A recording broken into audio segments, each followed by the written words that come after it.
Move along, stranger. We don't want any trouble.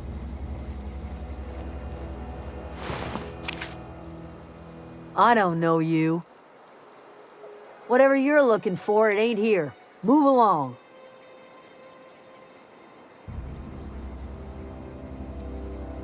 Answers, huh? You must be one of those philosophicals. Already got ourselves one of those.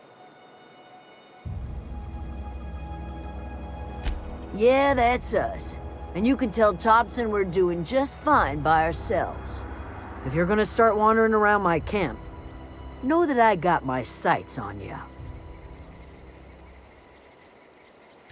Over in the hothouse, tending crop. Enough with the questions. No offense, but I've got a lot on my mind.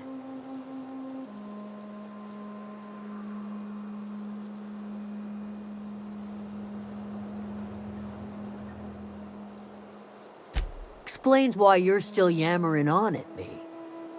No, I'm sorry. That was unworthy of me.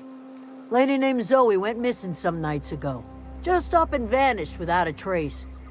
Now I'm pacing around wondering if marauders got to her. It's not like Zoe to go wandering. Figured she might be out scavenging, but that ain't exactly her talent. Can't imagine where she's gone. Vale's a wide place. She could be anywhere.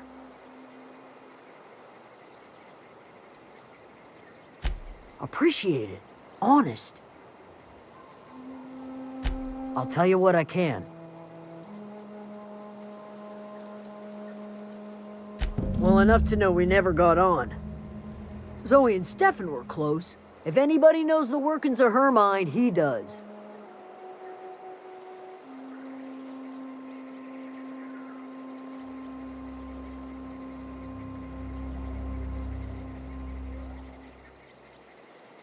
She was lazy and thoughtless, but she's still one of our own.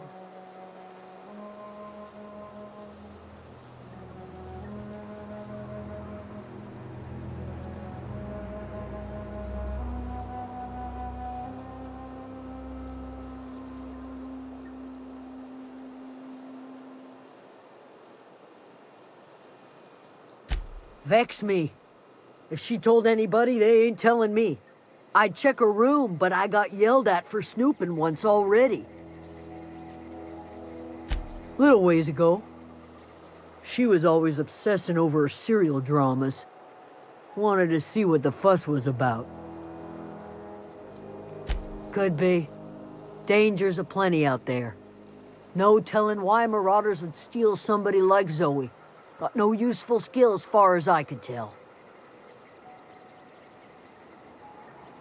Marauder gang just moved into the districts a little ways east. Their numbers are growing. Gotta come from somewhere.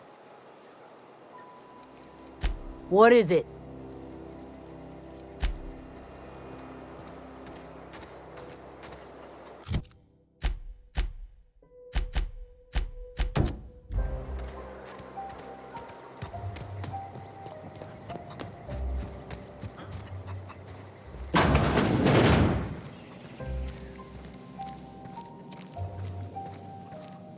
Oh gosh, it's so pretty.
If you're hungry, there's meat turning on the spit outside.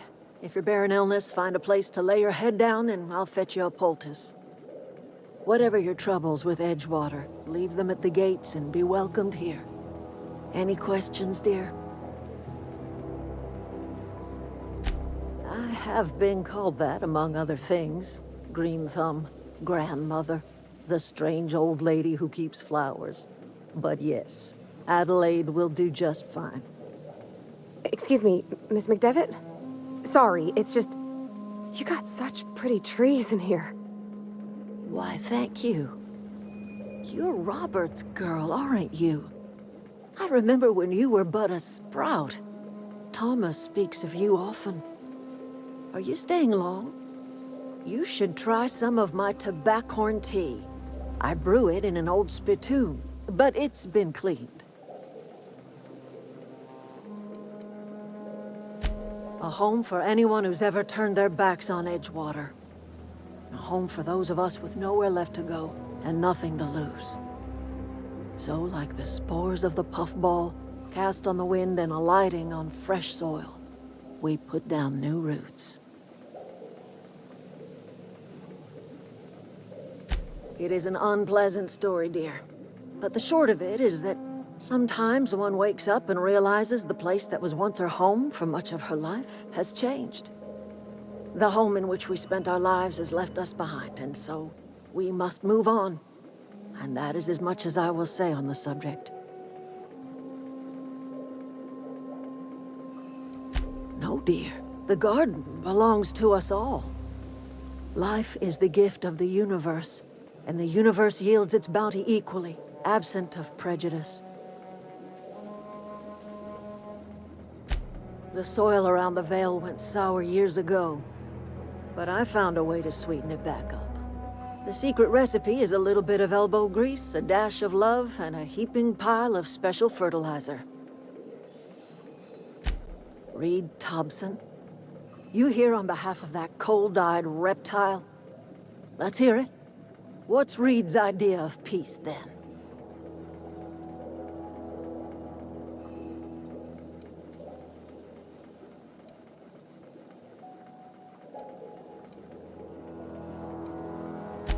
Make amends. Spare me. Only thing Reed knows how to make is a mess. Like everything else that comes out of Edgewater, that peace offering is canned. I and my own are living just fine out here by ourselves.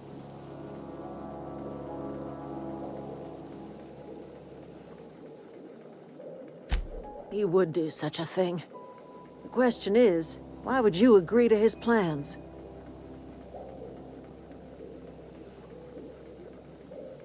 Cannery's got a regulator. You want ship parts, you ought to rip them out of the cannery's guts and leave us be. If you're going down to the plant, you should divert power away from Edgewater and toward our end of the grid. Think about it. You'd be liberating an entire town from a lifetime of service to that odious cannery. Seems the sort of thing a hero would do.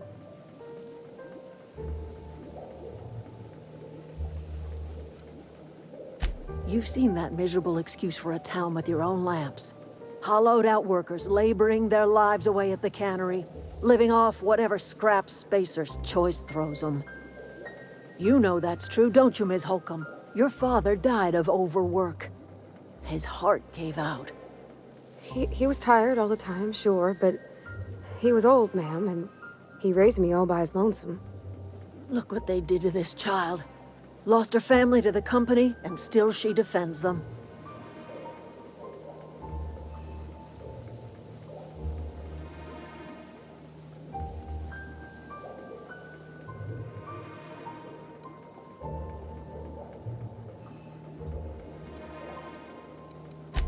I'm all right.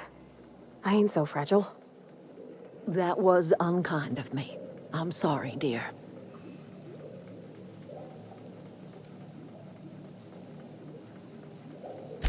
It's not much of a living. Every single person in that town has sold themselves to Spacer's Choice. The company owns them. Body, blood, and bones. You've been there. You've seen it. All anyone ever does is toil over a cannery.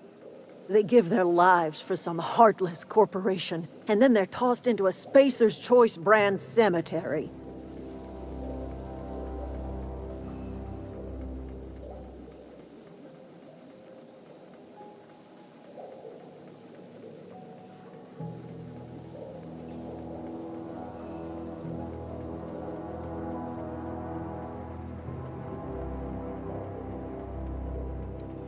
Life in Edgewater grinds to a halt. The cannery shuts down, workers desert in droves, and our own little camp grows and thrives.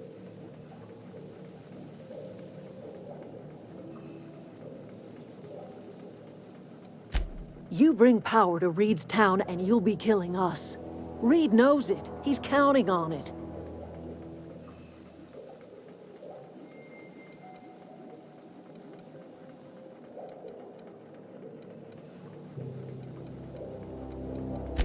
I trust you will listen to your conscience.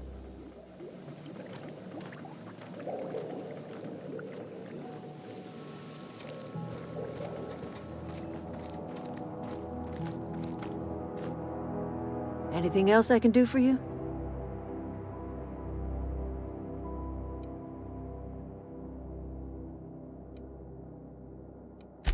I am getting old, you know.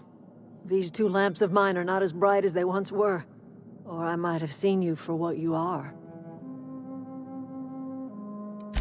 Remains to be seen. Might be the man that saves the Vale. Might be Reed's personal gun hand. None of us are ever just passing through, dear. Not without leaving some footprints behind.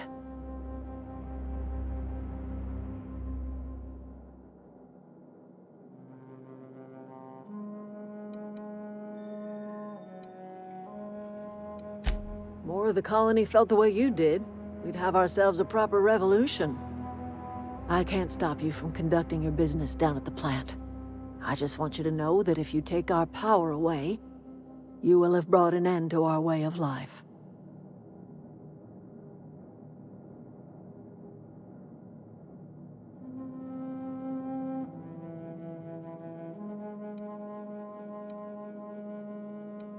Not under Reed's watch.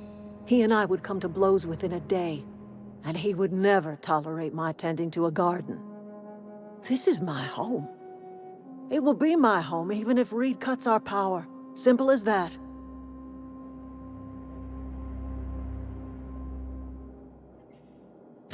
If you think Reed does anything in good faith, then you are asking to be lied to.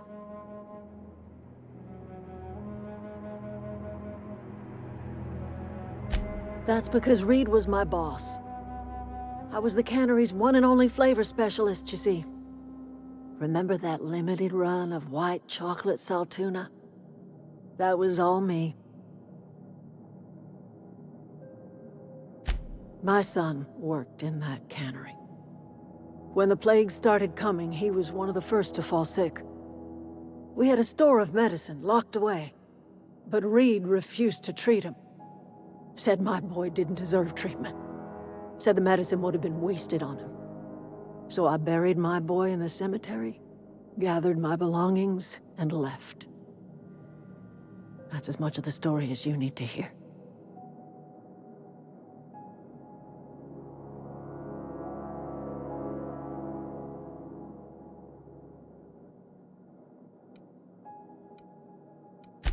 A fish rots from the head down. I do not blame the town. I blame the leader.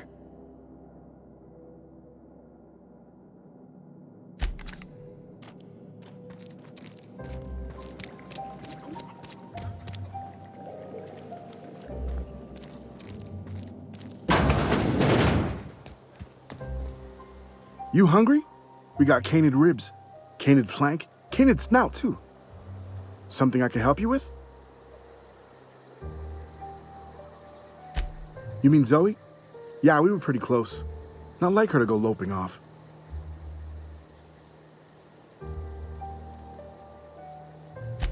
Zoe and I were gonna watch the serials, as is our custom. She never turned up. I looked around, but she was nowhere to be found. You sound like some type of corporate fixer asking all these questions. Zoe was always obsessed with this serial, Masked Marketeer. A scion of Byzantium turns to banditry and teaches his marauder companions the wisdom of free market economics. Shame she up and vanished when she did. I had a surprise lined up for her. The other day, I got my hands on a genuine copy of the latest Masked Marketeer. I was gonna surprise Zoe with it, but she was gone the next day.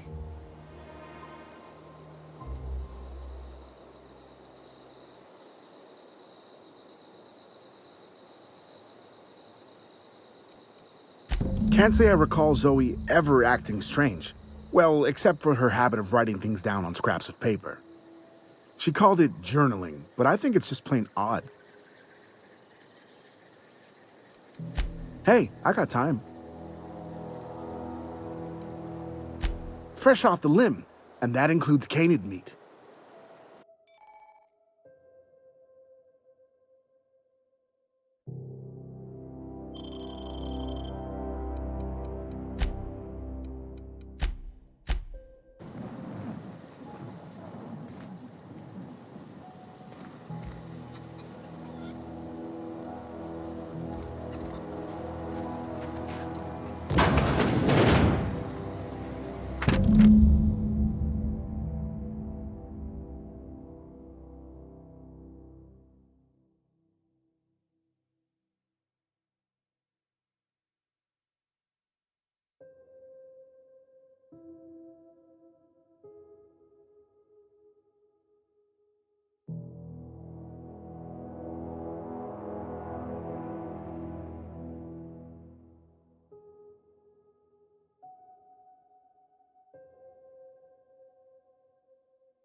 If you're hungry, Stefan's got supplies.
Here we go!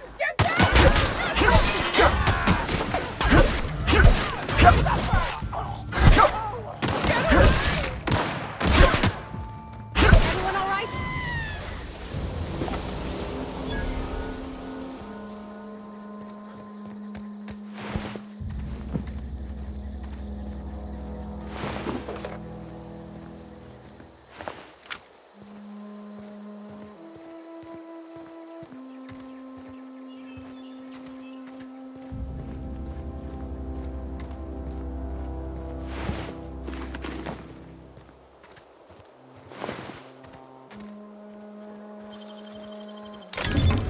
Nice.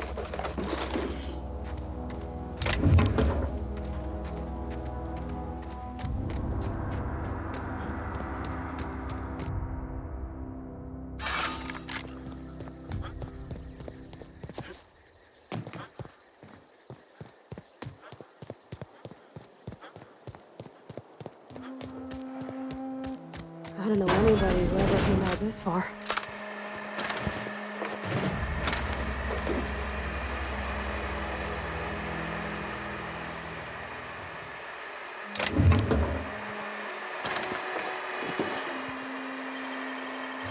That was quick.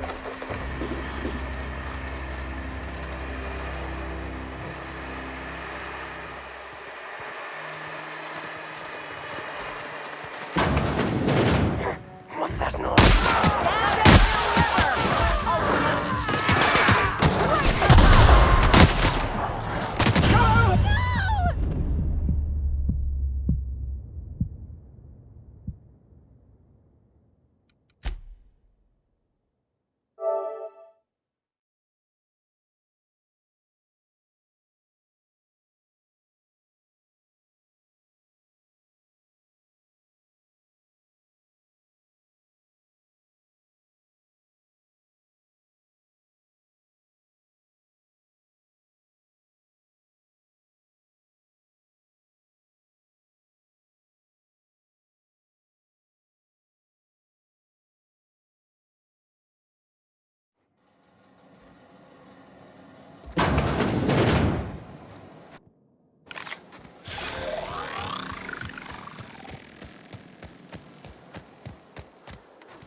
Okay, keep him quiet.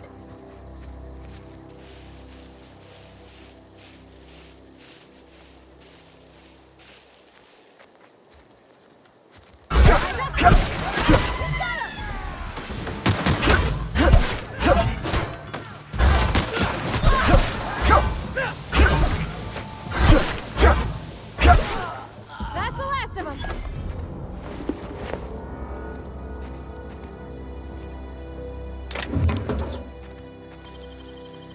Oh, clever.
Huh? I smell Here they come! Nice one!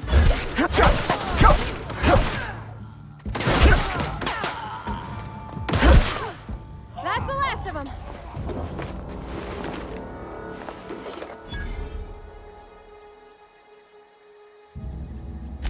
That's on account of how I never met her.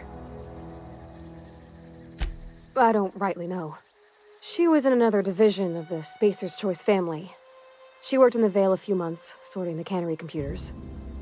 Her contract said any kids she had, expected or not, belonged to her office from the time of conception. So when I was born, I got sent here. Well, I don't know about normal. Dad said she worked under some kind of special contract. It's sensible. Dad just fixed machines. She did some kind of crazy math, high-level stuff. Better to raise me on his time than hers. You mean about the mission being too clean?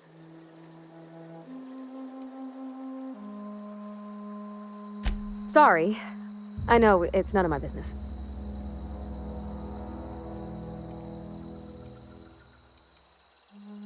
It's not like I think it a failing, mind. It's just I live right across the road. Most nights I watch folks out my window. When they come in here, they might be happy or sad. Mostly they're tired. When they leave, they're mad at themselves. Or they stumble into the alley and I listen to their hearts breaking.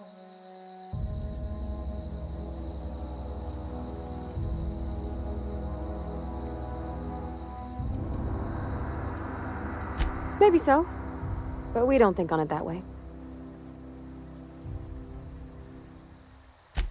I know, but Vickers says the universe is a machine, that it runs by law.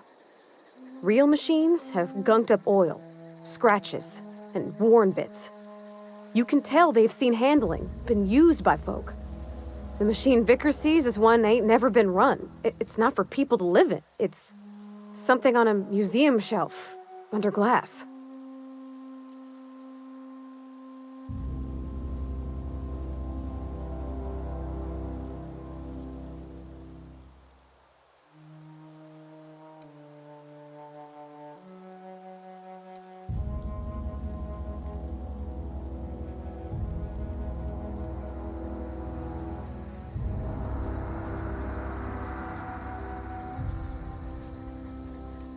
Fixing the universe is a job for somebody way better than the likes of me.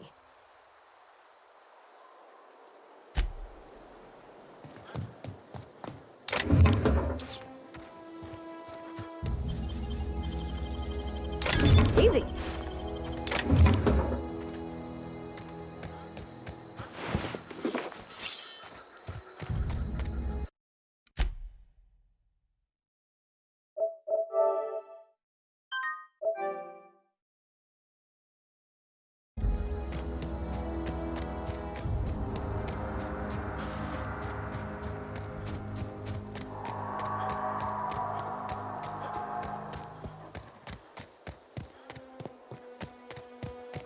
I don't know anybody who ever came out this far.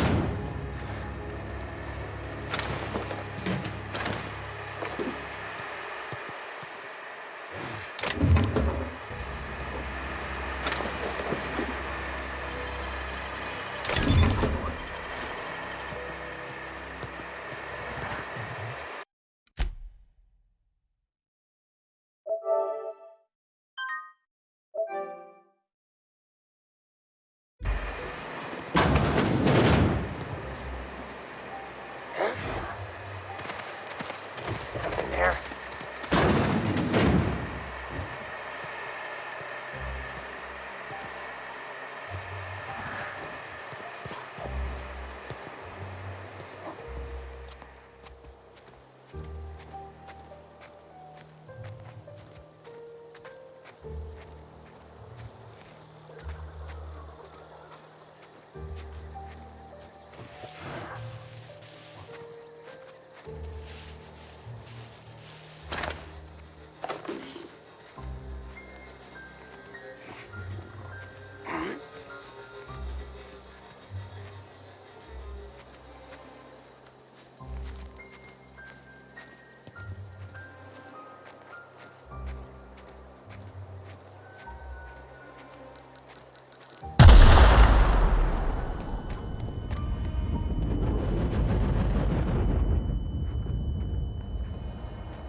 Robinson to the middle.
To the corner, now gets it backside of the net.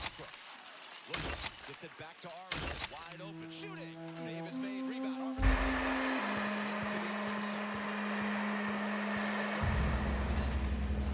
Duchesne in the corner. Duchesne attacks, gains the position behind the net, tries to make his move. Wow, you crossed them all off, like some sort of heroic accountant running down a list. Teach me your ways.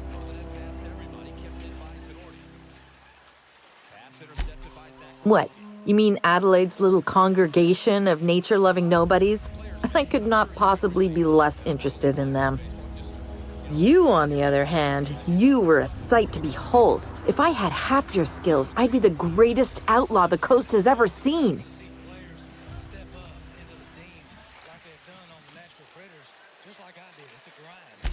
Why? Adelaide wants me back on garden duty or something? Thanks, but I'm not going anywhere. This is where I belong. I'm great at clarifying. No. I insinuated myself into their company, see? And they didn't seem to mind one whit. I may have bartered them a few boxes of Adrena time, but yeah, I'm sure that's got nothing to do with it. I don't know. The vital processes that constitute the miracle of life are mysterious and unknowable. Oh, you mean around these guys? The Marauders wouldn't hurt me. They love me. I'm practically their queen. Yeah, must be my natural charisma. I got kicked out of Edgewater on account of falling sick with plague and stealing some medicine to treat myself. I'd heard some outlaws set up camp in the botanical labs. I decided to throw in with them, seeing as I always wanted to be an outlaw myself. Instead, what do I find? But a bunch of former workers camped out around a greenhouse.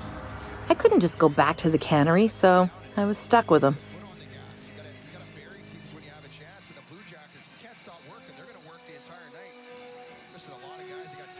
I've got all the time in Halcyon. I doubt that. Nobody in that camp really cared about me. Yeah, I suppose you're right. Also, he could carry on a conversation, unlike these hooligans. I'll take my stuff and head on back, I suppose. Grace is going to be glaring knives at me, so I've got that to look forward to.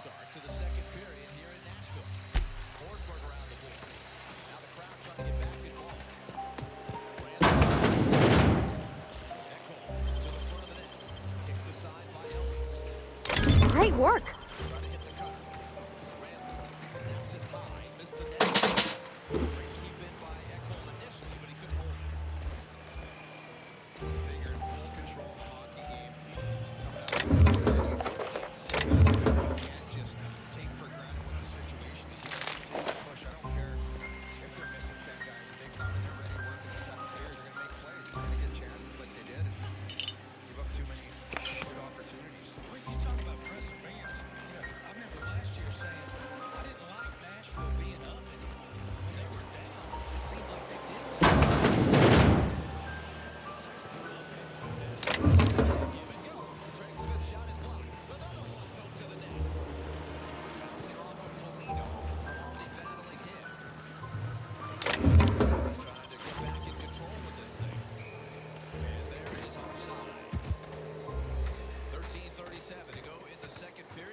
What is it? We didn't always get along, but I'm glad to know she's safe. What happened, anyway?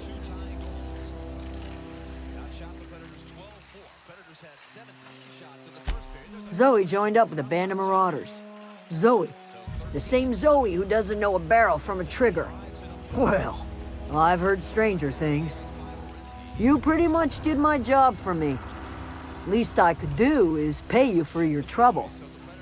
Let me know if I can do something for you.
Oh, Back behind the net for Nigel. Top line out there. Finish shooting. Off the mask of Soros. Rebound backside. Oh, a great chance there for the Blue Jackets. It's still loose in front of the circle. Out high. And a shot is blocked by Forsberg. Racing after it, Sissons. 3-on-2 developing if they hurry. And it's poke checked at the line. A chance to counter now for Columbus. The Jackets coming in. Foligno works it between his legs. Around the boards, looking for Savard. The powerful Dubois. Drifting all the way to the blue line. Back down to Foligno. He lets it go. Savard is over to the corner. And it's stolen by Grant. Forsberg. For Yossi. Streaking up the left side. He'll dump it in. Sissons absorbs the check. Nashville trying to get the forecheck going. Stretch pass out of the reach of Nyquist. Get on to Echo. The last. Smith leads in Marco Ramone. His shot misses the target. And it'll bound all the way back down. Kirby racing for it. Cut off by Echo. Kirby lifts it towards the net. Saros watches it bounce. Now Dante Fabry. The neutral zone. Intercepted Jenner. Once we do this, there's no going back. Hey, mister? Nashville 2. Look, I know you want your power regulator and all, but I just gotta ask you. Do you understand what you're about to do? Grimaldi, give it go with Smith. Grimaldi I don't think you should cut off Edgewater's power. I think it would be cruel. across the net for Kyle Turris. I'm sorry. That just sort of came out all at once. Edgewater's hurting. We've been losing workers year after year, and corporate hardly ever sends replacements. There's barely enough Saltuna to fill our bellies anymore. But the town's got some good people in it. Decent, hard-working folk just living their lives the only way they know how. They don't deserve to be punished. Kept it by the reach of Tenorti. Nashville building momentum again. Here's Arvidsson. Can't hang on. That sure sounds like Mr. Thompson. If he was standing here, I imagine he'd remind us of how we're all one big, happy Spacer's Choice family. In Mr. Thompson's eyes, those deserters are still part of the Spacer's Choice family. The family must work together in order to survive. I hate to say it, but I think Mr. Thompson's got a point. Unless those deserters come back, Edgewater's as good as dead. Cutting off their power might be the only way. Miss McDevitt's built something beautiful. Somehow, she's talked the ground into giving life again. It's plain to see she's made the Vale a better place. Fed the hungry, tended the sick. Gave a home to those that had none. But Miss McDevitt delights in Edgewater's suffering. She wants to hurt the town. Do you really want to be party to that kind of hatred? Sorry, I didn't mean to babble on like that. I felt like I had to say something. Control off the faceoff. This is Emil Bemstrom. He had it stolen away. Really? Duchesne trying to catch I mean, Columbus at the line. wow. Nothing Thanks. No one's ever told me those words in that order. taken away. Nicely delivered by Andrew Peak. On the other side. Yost barreling in on his man. Sent back to center. Sharkhoff lost the handle. Bemstrom keeps it moving behind Saros. Nashville 200 feet away. They'll start it up with Yossi. He'll look for the stretch pass. Yarncrow takes it in. Tried to shoot it through. Another block shot for Columbus. That's one of their areas of expertise. Very good at getting in the shooting lanes. Robinson, who tied the game, out there again. Nash uses the referee as a screen and sent it back in front. Nash has it on the opposite side. There's a tip by Lilia. Just missed the net. Peak. Give and go. Turning is Lilia. It rolled up the slot area and popped up in the air. Another good chance for Columbus.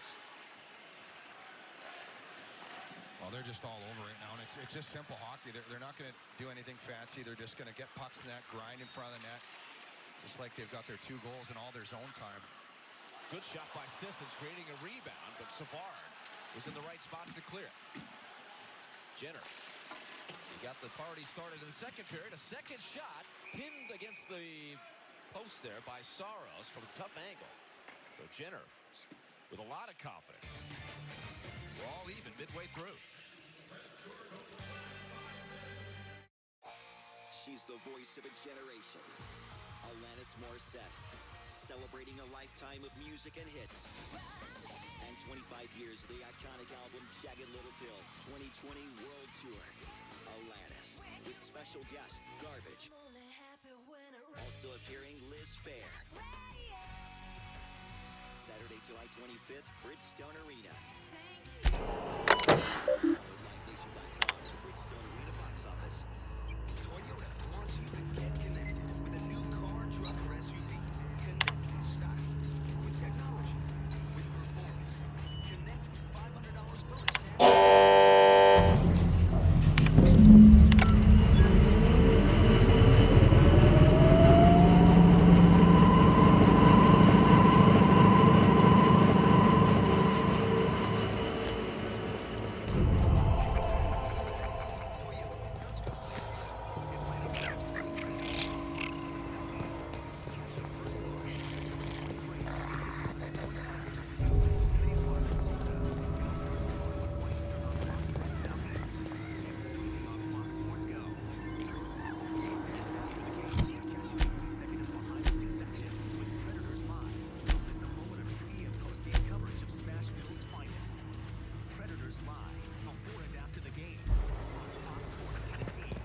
Welcome back to Bridgestone Arena. I'm Karen Hammer down on the bench. Interviews. Coach, you had a strong start to the game. Columbus has tied it here in the second. What do you guys need to do to tilt the ice back in your favor?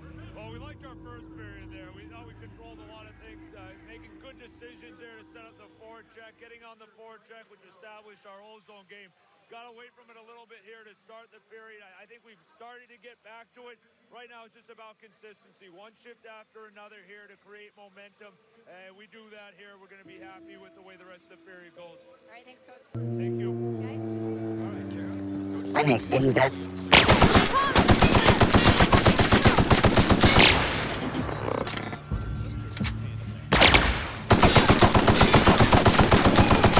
That's the last of them.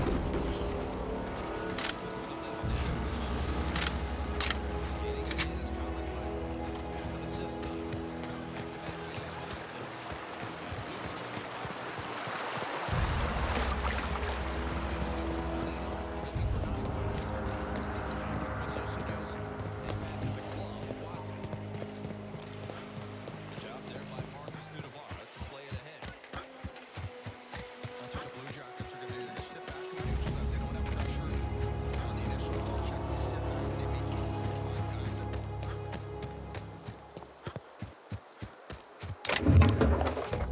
You need close support. You're not going to be able to make soft plays or just skate it up through the neutral zone to have success. You need close support, quick passes, get the puck deep here, get those defensemen turning. They got a young squad right now. Well, the Predators squandered a golden opportunity with a 2-goal lead against a team that is lacking weapons, but now they don't have to gamble a lot. They can play that neutral zone game.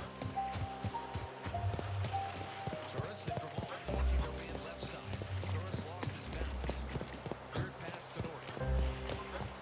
Played to center, intercepted Robinson. Oh, that's Thomas. He used to follow me around before he left the cannery. Peak stays with it. His shot hit escape. Behind the net, Nash. Picked up Lilia. Harrington off the sideboard.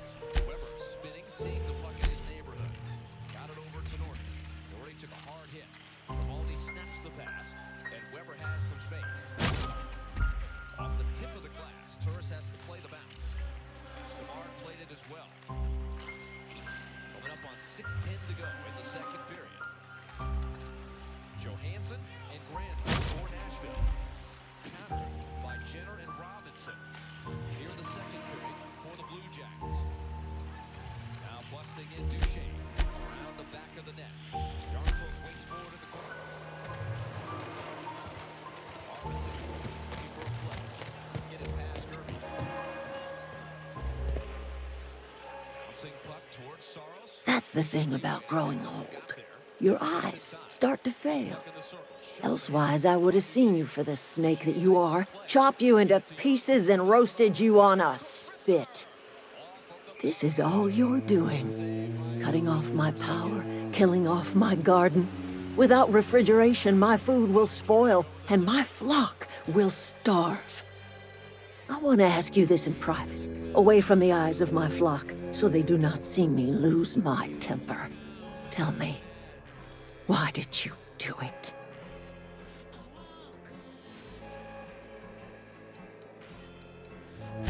You want my flock wasting their lives in that cannery? Fine. Go and talk to them. Go talk to Grace and Thomas. Look them in the eye and tell them their life here is over, and the only thing left to do is go back to Edgewater. This is now your responsibility. And you tell Reed Thompson that I will never return to Edgewater. I would rather die among my flowers than live under his management.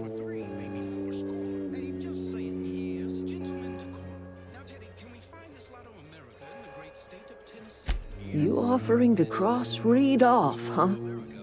This some sort of twisted reparation for what you've done? Or you just looking for a chance to sow some chaos? Kill Reed if you must, or talk him into leaving if you can. He and I are not sharing the same four walls together.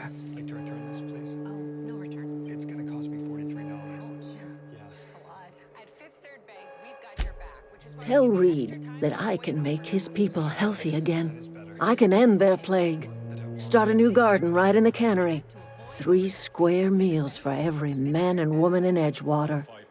Tell him how I've made the Vale bloom again.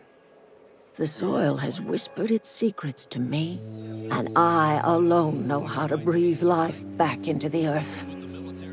The secret is human corpses. I've been grinding them up in my fertilizer for years. Marauder, worker, don't matter much to me. The human body is rich with nutrients.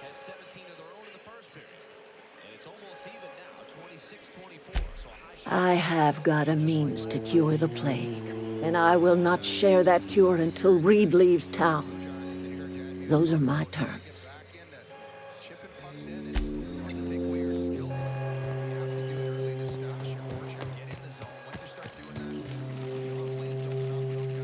Everybody keeps staring at me. It's not my fault the power's dead. Whoa, Miss Parvati.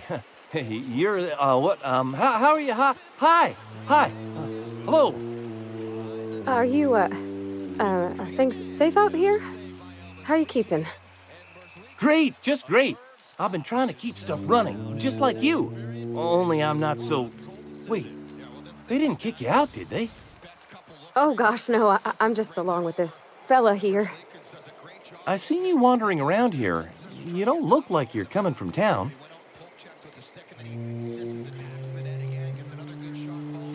Never heard it phrased in such a way before. I guess we're all trying to get our ships off the ground, ain't we? Sorry, I just wasn't sure if you were from town or if you were one of us. Something's been chewing at me, you see. Fact is, I've been, well, lying. To everybody here. Camp thinks I'm a mechanical genius, but I couldn't fix a busted chair. I'll take all the help I can get. I set my mind to learning the craft of the engineer, you see. I want to make something of myself. You ever heard of the Young Spacer's Guide to Mechanical Engineering? Comes in a set of 3. If I had my hands on one of those data pads, I could teach myself the ins and outs. Those are good. My dad kept a copy with him when he was working in the cannery. I know the old community center kept a copy. Should find another one back in town. If you could find me even one of those pads, I'd be greatly obliged.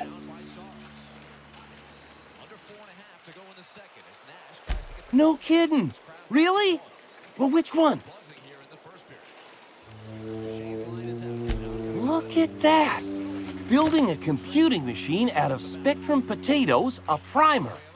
I'm just glad it survived all these years. I appreciate you going through all that trouble. In fact, I put aside something special, on the off chance that somebody'd search out those data pads for me.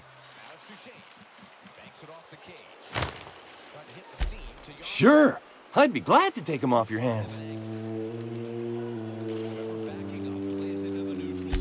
I've been thinking about going back. I'm not much use to anybody here. I get sick thinking about working at the cannery. I can't do that again. Here come the Blue Jackets. They came storming out of the gates. 2 goals in the first 4 minutes. You know something? I think you're right. The town could use another engineer, and I'm on my way to becoming one. I could do a lot of good in Edgewater. Maybe even keep a garage of my own with a little workbench and my very own toolbox. It's just... Adelaide's never gonna forgive me. Not in 100 years. I go crawling back to my old life in Edgewater, and I'm as good as dead to her. Nashville on the defensive now. Top guns out there. You know where to find me. It's Nyquist. Duchesne hanging around in the circle without a stick. And skied by offensive down play, and that's going to be a penalty. Victor Arvidsson will go to the box. He says it was deflected. I don't know what you did to talk some sense into Zoe, but I appreciate it. The matter's been weighing on me. Zoe came back, but I couldn't keep her from slipping out in the first place. Who's to say I could keep Marauders from slipping in? I don't see us lasting more than a couple of weeks out here. I'm loath to admit it. We're gonna have to make our peace with Thompson and hope he takes us back. Listen, we go back to Reed, hat in hand, begging for our old jobs back. Well, Adelaide's not gonna forgive us. She never talked to us again.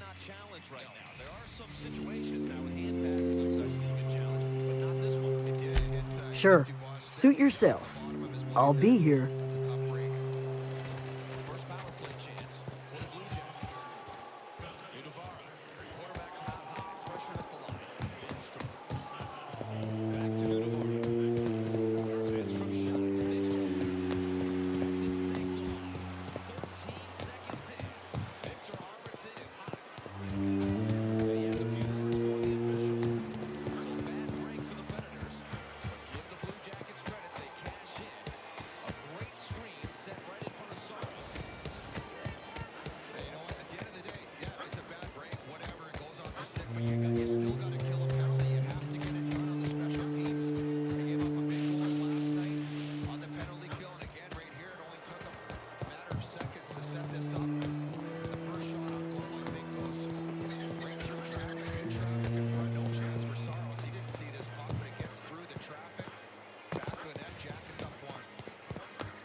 American military personnel serving overseas are watching this game on AFN, the American Forces Network. Welcome to those in countries around the world aboard naval ships at sea, and thank you for your service. Welcome to Smashville. Thanks for tuning in, guys. We love when you watch. Hopefully the boys can come back here, get their game in order, give that young man some help.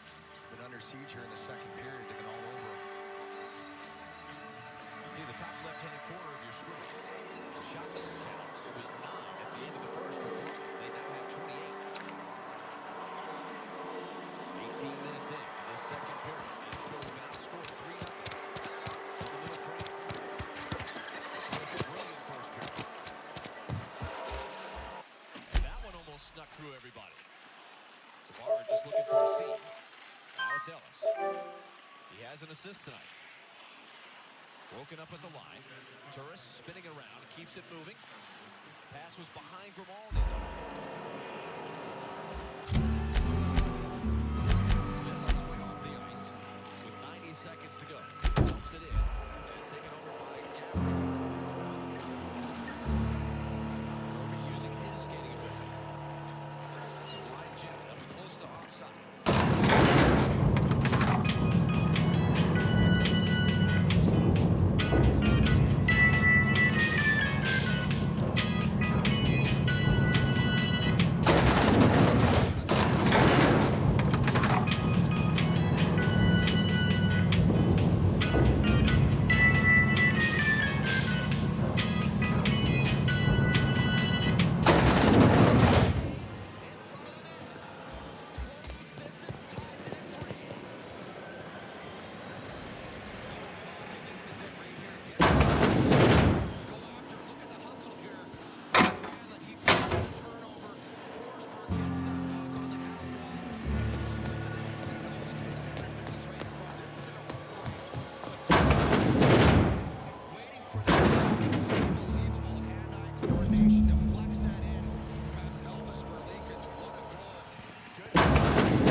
to go in the period. And Watson back to retrieve. Watson's pass deflected. It's loose. Picked up Foligno. His shot. Stopped there by Saros. Rebound. Nyquist in front. Angled behind the net by Saros. Down to 6 seconds. Here comes Grimaldi one more time. Drops it off. Johansson. Off to Watson at the buzzer. Worsley makes the final save. So each team in the final minute getting a good look. Nicole Sissons gets a clutch goal. Give the Predators a much better feeling going off the ice at the end of a two-second period. Nashville led 2-0, trail 3-2. Sissons on the line. First look at the agenda for the Jack in the Box Intermission Report.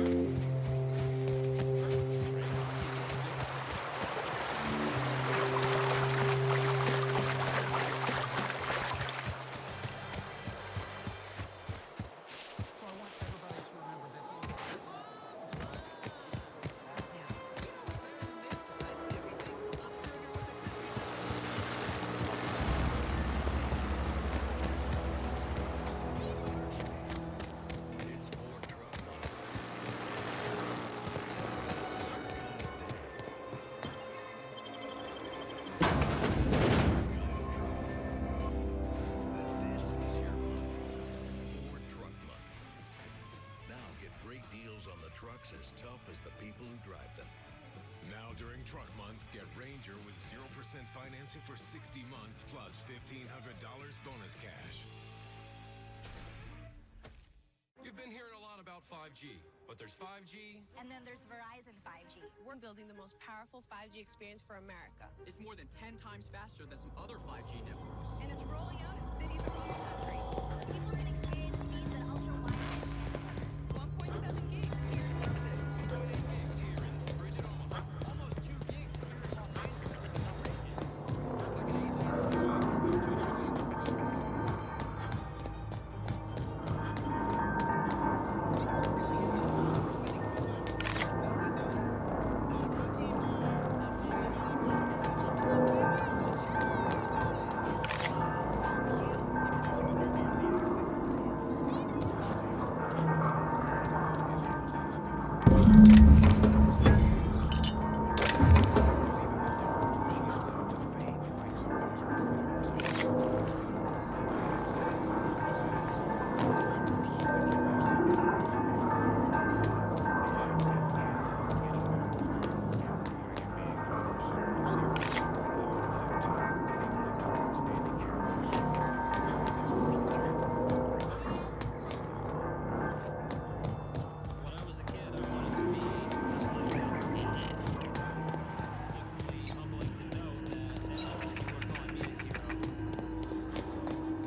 And to be their role model. And so it certainly is sobering, and it comes with a weight of responsibility. It's so important that we continue to help veterans into the foreseeable future. For more information, visit saluteheroes.org. Senators, Predators, Tuesday at 7:30, 6:30 Central.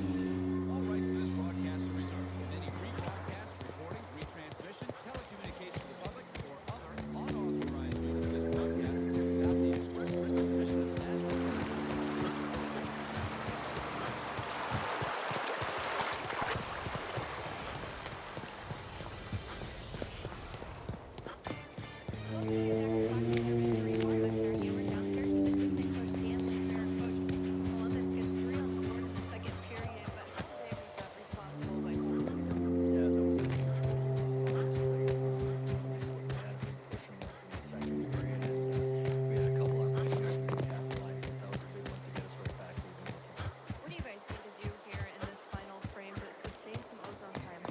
Yeah, I mean, it starts with good dumps, and then from there we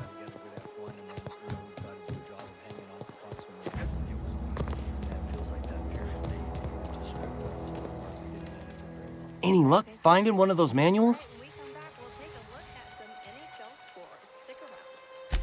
No kidding. Really? Well, which one? Ain't that just ironical? If I'd worked a little longer back at the cannery, I might have found this myself. 2 whole data pads? Be still my beating heart. Oh, almost forgot your payment. Well, don't keep me in suspense. The geothermal plant? Now that is just incredible. You really went exploring down there? Adelaide always told us it was swarming with hostile mechanicals. That's a complete set. All 3 parts. I'm gonna be the greatest engineer Halcyon's ever seen. Aside from you, Miss Parvati. I swear, I'll do you proud. I'm glad we could help, Thomas. I've been saving something for you. Just a little contraption I found. Should fit right into your outfit.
Bridgestone, the official tire of the NHL, by Vanderbilt Health, exclusive healthcare provider of the Nashville Predators, by Fifth Third Bank, member FDIC, and by your Middle Tennessee Toyota dealers.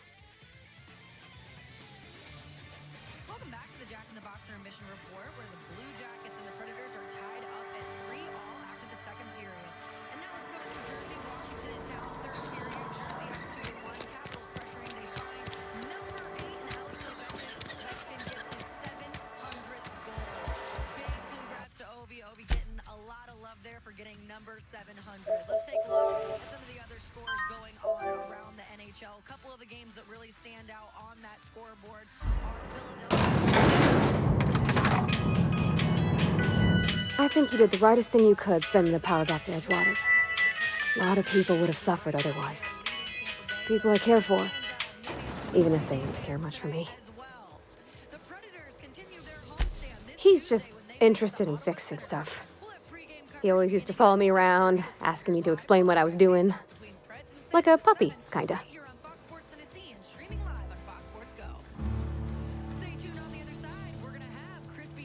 I'm just glad he's alive. That he's okay. I mean, when Mr. Thompson said he was fired, we all expected the worst.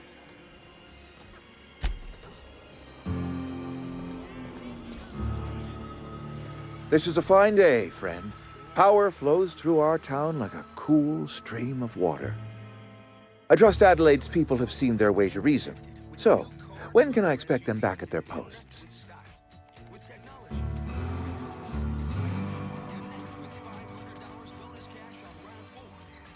Then we are at an impasse. Stewardship over this town has been entrusted to me by Spacer's Choice. I am not perfect. I have made my share of mistakes, but I have done my best for this town.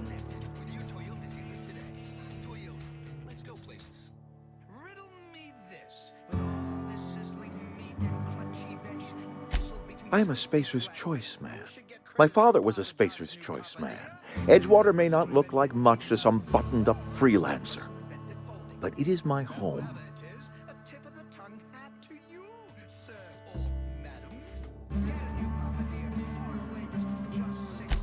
I don't believe you. Plague's a reality of life. Best treatment is a good work ethic.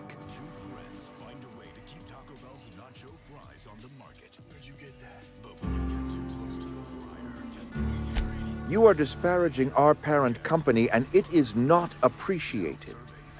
We are a Spacer's Choice Saltuna cannery. We eat Saltuna here, and only Saltuna.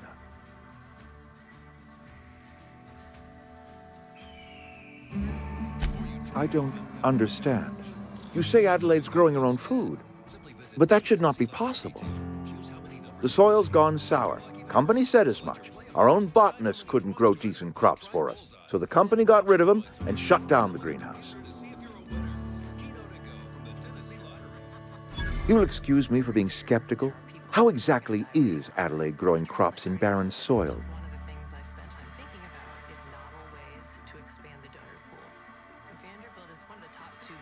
If Adelaide's found a way to feed her people and cure the plague, then she deserves this office more than I do.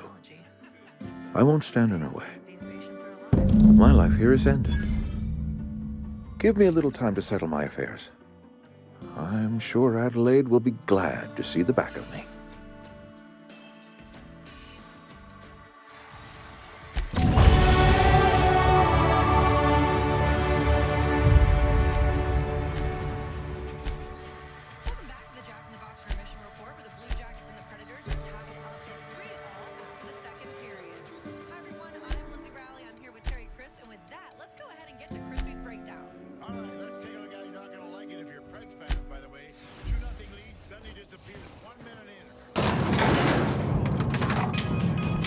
Yeah, huh?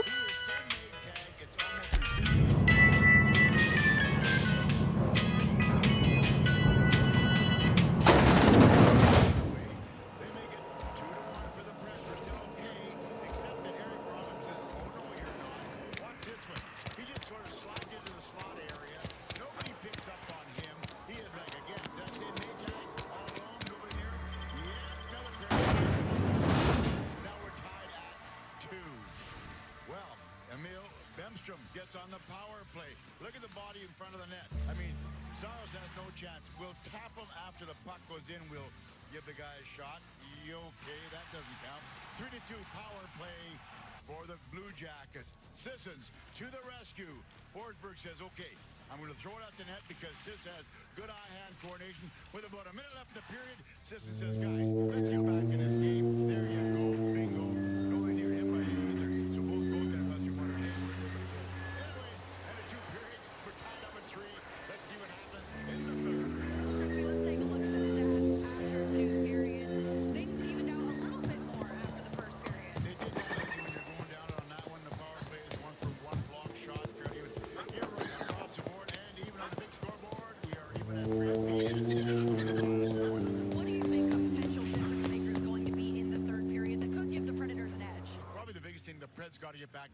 For me.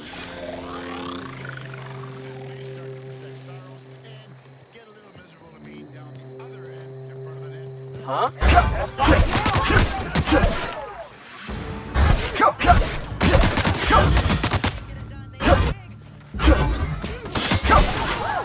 We made it!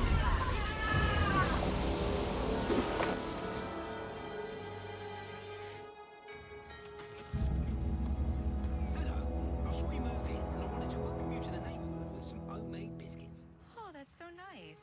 And a little tip, Geico could help you save on homeowners insurance. Cookies. Biscuits. It's my mum's secret recipe. You can tell me. It's a secret. Is it cinnamon? It's my mum's secret recipe. Call Geico to see how easy saving on homeowners and condo insurance can be.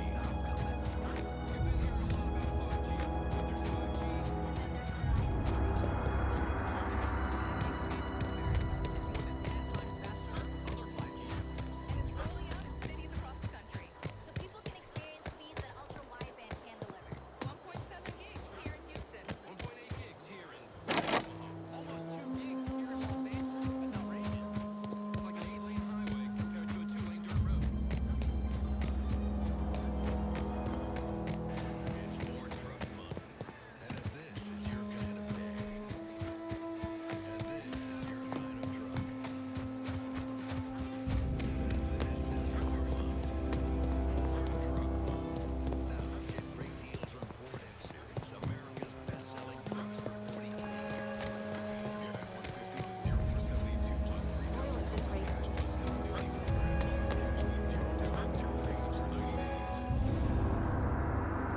Look at that.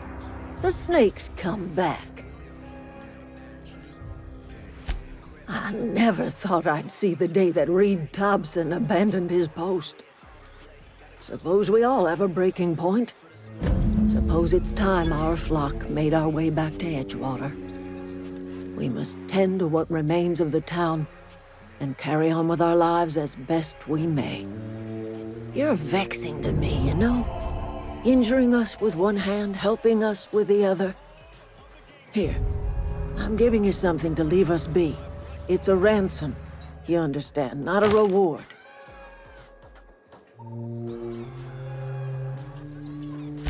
You're telling me you did all this just to put me in charge of Edgewater? Stranger, you are some kind of twisted. I might turn that old cannery into a garden. Got ourselves a whole cemetery bursting with bodies. I need some time to gather my personals. Long walk back to Edgewater. Got a considerable burden to carry.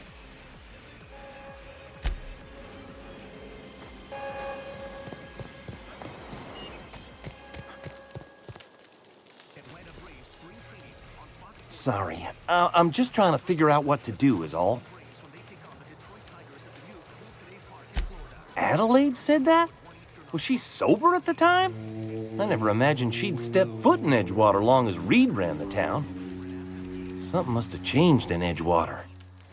Adelaide's good as family. If she's going back, so are we.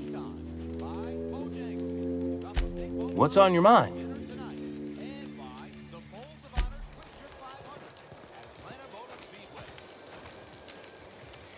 Never liked Reed much. Can't say I'm sorry he's gone.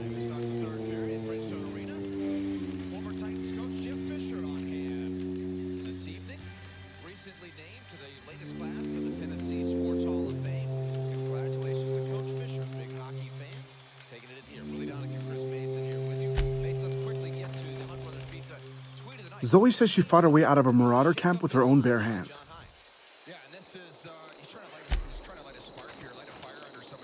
Keep your wits about you, friend. Keep your wits about you, friend. Keep your wits about you. Keep your wits about you, friend. Keep your wits about you, friend. Keep your wits about you, friend. Keep your wits about you, friend. Keep your wits about you, friend. Trying to find that right combination. He's got a couple lines that have worked, but it's just not really fluid throughout the lineup. So he's trying to find those right combinations, spark some guys. All right, it is Hockey Fights Cancer Night, so it's time for tonight's big goal moments before we drop the puck. And it started off with Bailey. Our special guest tonight at Inspire and Nick Foligno. Yeah, that was awesome. Give her a big hug and give her their sticks, and she got the puck there. What an inspiration. You know, these guys, we up here living our lives, doing what we're doing, calling a sport that we love, and Bailey's going through the battles that she's going through right now. It just really puts things in perspective. A tale of two periods so far.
Is this your ship? Oh my stars, she is just so handsome. Does she have a name yet? What's her drive model? Oh, gosh. Listen to me babbling. When I was in Edgewater, I dreamed of flying on a real ship, working on a real engine, belonging to a proper crew. I'm the only decent mechanic Edgewater's got, but every time I think of going back, I get this sinking feeling.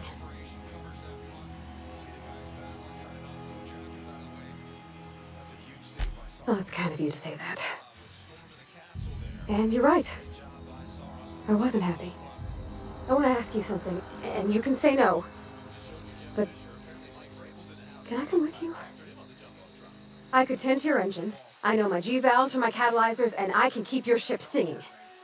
And if you ever need a pair of eyes watching your back, I can do that too. What do you think? Yes! I mean, thanks. You won't regret this, mister. Captain. I can call you Captain now. Ha! I got a captain.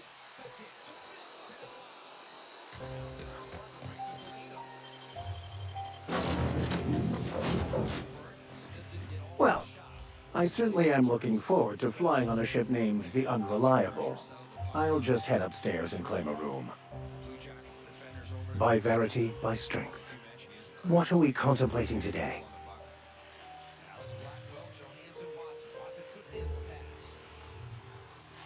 Nothing too out of the ordinary. Just your run-of-the-mill vicar with a violently enthusiastic disposition. That's what my parents called it. I grew up in a pit of a town much like Edgewater. I was destined to be a laborer like my parents, but I was infected early with a need to solve the equation. My passion didn't sit well with them. My parents, ironically. They internalized the precepts of scientism like no one I've ever known. They had a pure faith, a faith that brought joy to them regardless of the situation. I envied that. I wanted that peace. I thought if I became a vicar, I could find it. Or at the very least, find out why I lacked it.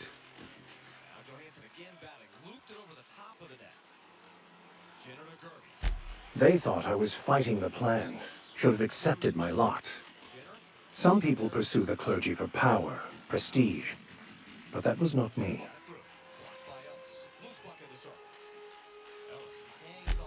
The simple version is this. The force which we call the Grand Architect created the universal equation that underlies and defines everything in the universe.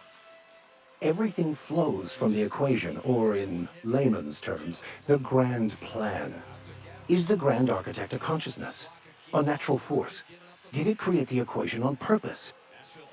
The answers to these questions don't really matter. The equation, the plan, is all that matters. Contentment is found by accepting one's role in the plan.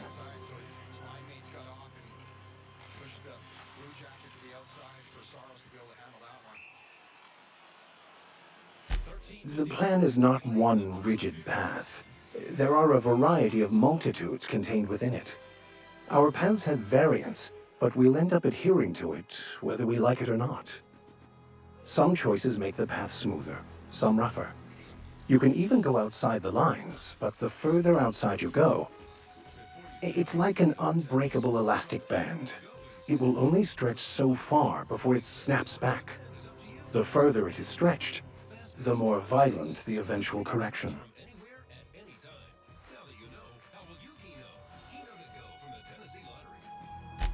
I have run headlong into too many walls in my pursuit of the truth. This book is my last hope, and you were my only hope of getting it translated.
the evenness of the record base in the first 3 quarters of the season. Not a whole lot of difference.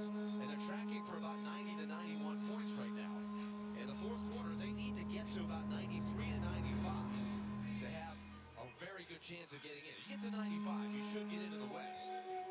So that means they'll have to play better than they played in any of the first 3 quarters. Not way better, but a little bit better. It's got to be better. I mean, it's been that way the whole entire season where they feel like they're coming around, they've taken a couple good steps, and then they go back a step. It's never really able to materialize into putting in a good streak together and a dominating performance in a month or so. But they do it here in the 4-hour stretch. Weapons out there for Columbus. John Tortorella he's not afraid to rise. What about you? What's your story?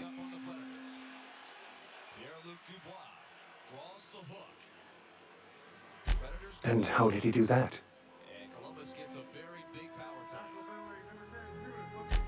Well, you do seem different than every other colonist.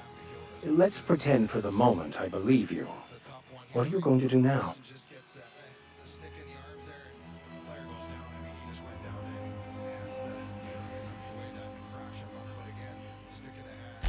That seems a dangerous proposition. Why risk your life now that it's been returned to you?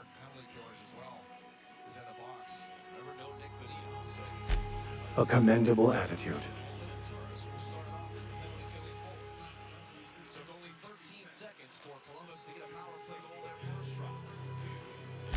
Baconu, the author, had some interesting theories about man's perception of reality that I thought could be applied to our attempts to decipher the plan. Unfortunately, he was also one of the founders of the Philosophist school of thought, so the book is banned in this colony.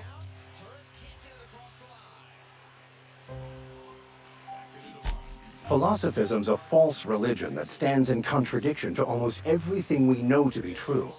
They believe all is chaos, in stark contrast to OSI's belief in the plan. But most of the philosophist perversion of Baconu's thoughts came more than a century after his death.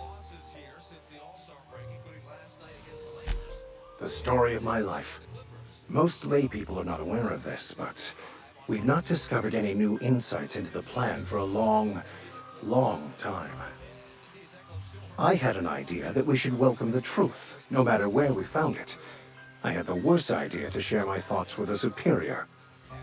And that's how I ended up assigned prison duty, where I was fool enough to let an inmate bend my ear with stories of an original Baconu journal.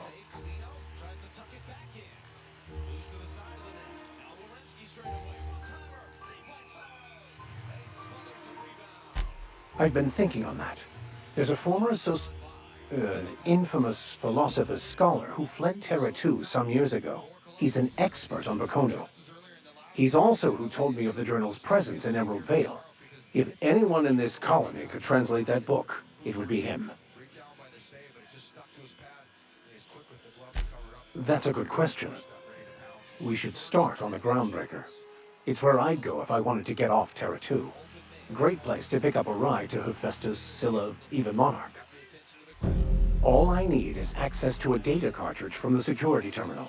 Their easily hackable system keeps a registry of all crew manifests for both arrivals and departures.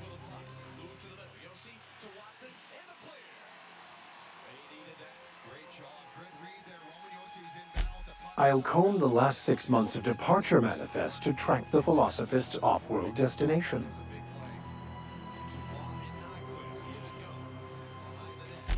Thank you, Captain. Captain, I have detected that Edgewater's power supply is now optimal. I applaud your willingness to invest your time in the local community. What can I do for you, Captain?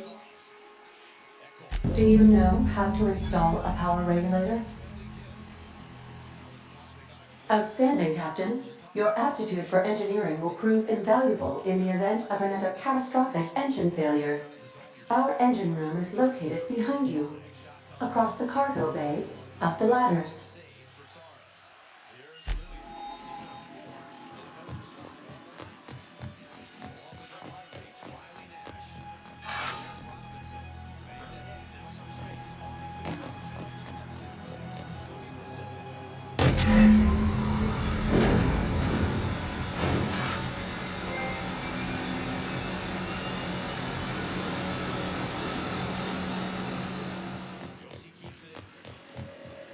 What can I do for you, Captain? All systems are operating within acceptable parameters. I am prepared to bring the Unreliable into low-altitude orbit. This should prove an adequate test of our flight capabilities.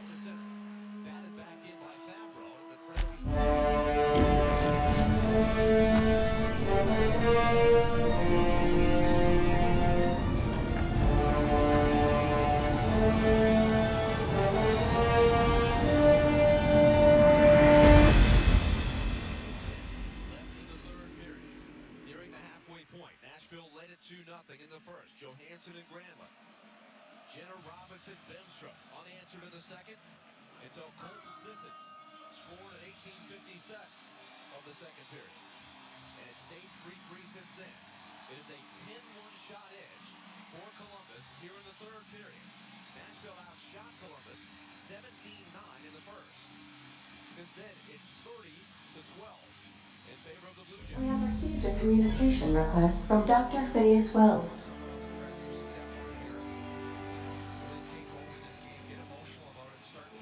Aha, there you are, hale and hearty, and captain of your own ship. I see you're putting the Unreliable to good use. Shame about her former captain, horrible way to die. How are you feeling, by the way? I lost track of you in that cave back there. Experiencing any, unnatural drippage? Perfectly normal side effect of thawing, I assure you.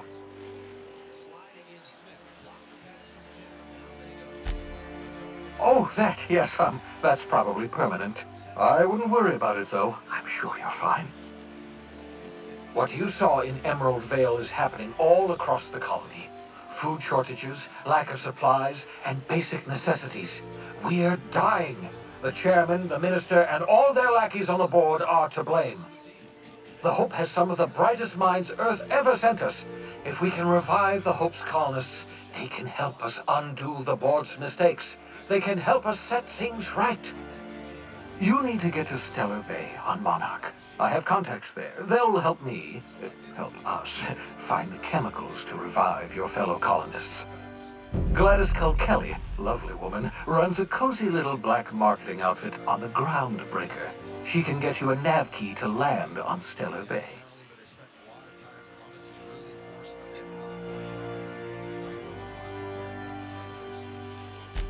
Strictly speaking, Monarch is a moon, terraformed badly, and almost completely lawless. You'll love it. Captains don't fly their own ships, you see. Your navigation terminal handles the, navigation. Think of a nav key as a set of flight instructions. The board's been confiscating nav keys for Stellar Bay, so we must rely on unconventional means of acquisition. Hence, Miss Gladys Kilkelly.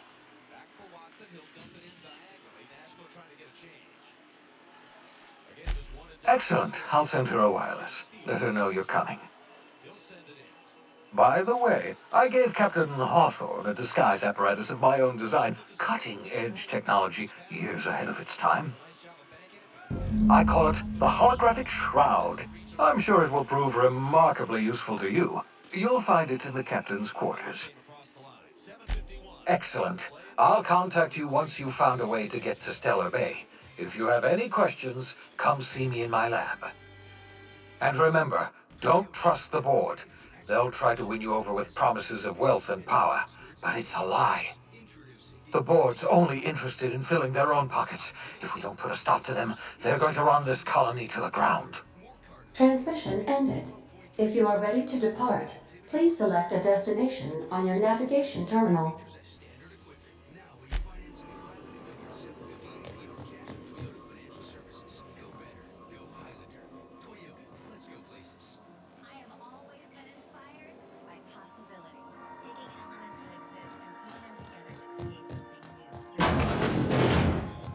Make yourself at home, Captain. One piece can inspire an entire room, and an entire room can inspire so much more. So be bold, mix and match. Rooms to Go is furniture for real people with real lives. I'm Julianne Huff, and this is what's possible at Rooms to Go. Hey parents, did you know your child can try hockey for free? The Nashville Predators are teaming up with local rinks to offer youngsters the excitement of ice hockey through the Get Out and Learn program presented by Erie Insurance.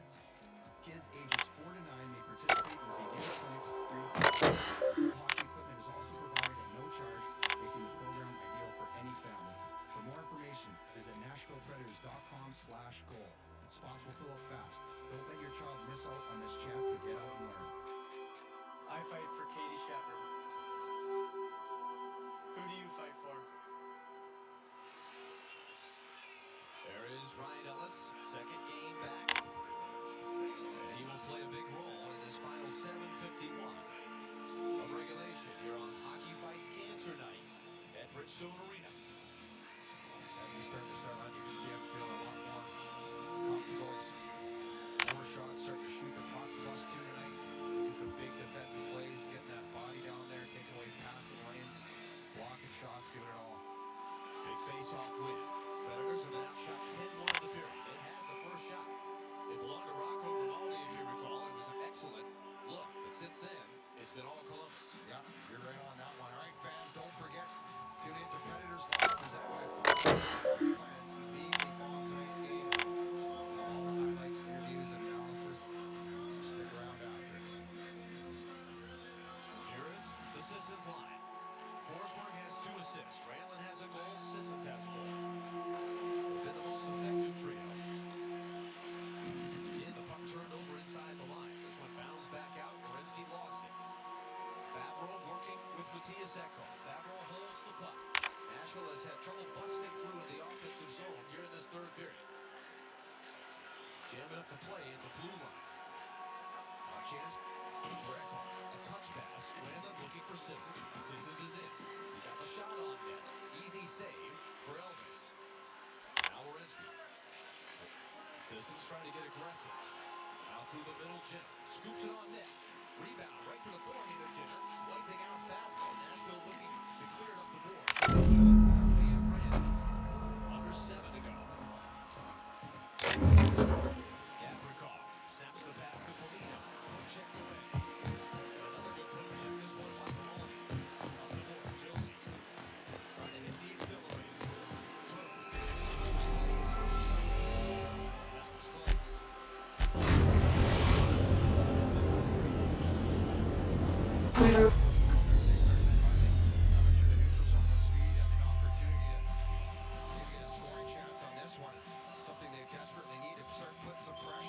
Arrived at the groundbreaker. Can we talk? Hey, Captain. I heard that Groundbreaker's got a real good engineer. A lady named Junlei Tennyson. I was thinking that maybe I ought to meet her. If you got time to swing us by, I mean. I don't got much experience fixing actual spaceships. I bet you a can of Borston beans she could teach me all manner of stuff. Lifted to center. Loose puck there.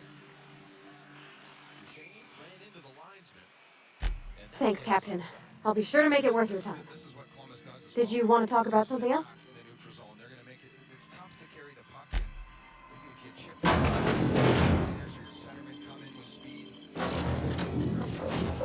Forecheck. It's tough to do that right now, to carry it in. You know, that you go offside or you get the puck broken up and you can't get in the zone. If you chip a few of those in and you get them moving back, you condition them to start turning early, then those plays will open up. You've established your forecheck. They have to respect that. If you don't do that, they can just stand you up at the blue line. You heard Dan Lambert talking to Kara. Effective dump-ins are what you have to do against this team. And if you don't do it, they are so good at doing just what they did right there. They'll pick it up, and they're away. First of a 5-game homestand for the Predators. A critical 5-game homestand. Nashville coming in with Turks. To the high slot right over Maloney. Shot was blocked. Right to Gray Smith. Looking back in. The skate of Maloney has just a hair on his arm. Smith tries to get possession back. Just checking your ship's manifest. Standard procedure. Welcome to Groundbreaker, by the by. Smells like grease and unwashed bodies. Just as I remembered. That's not the point. This hackwood just knocked out one of my workers. Yeah, with a toss ball stick. I heard you the first time.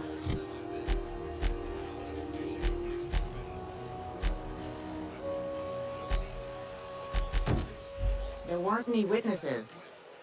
No witnesses? He's not even denying it. Jackass. Hey, no offense, but I don't think this walking Saltuna can's gonna appreciate you interrupting. Keep talking, Millstone. See what happens. Now's not a good time. I'm dealing with a problem here. So, go space yourself. Problem solved. You must really want to truncheon through your teeth. Do what you want. I'm done here. Whatever you heard, it's all true. I had this foreman, right? Guy never liked me, always trying to get a rise out of me. But I keep my chin up, right? Be the bigger man, I tell myself. He's a Spacer's chosen man, though. So when the Chosen beat my Rangers the other night, my foreman comes swaggering up with his head full of boasting.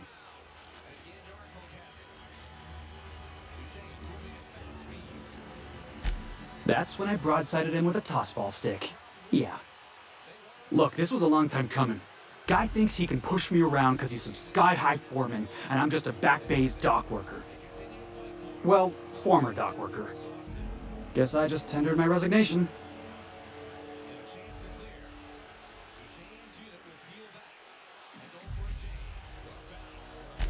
Enjoy my freedom. Scrounged together enough bits for a 0G. Other than that, can't say as I do. Hey, not for nothing, but I saw you wander out of that ship over there by the dock. Wouldn't happen to be yours, would it? Captain of the Unreliable. You're like something out of a serial drama. Hey, I don't want to talk your ears off, guessing you got places to be. I appreciate your time.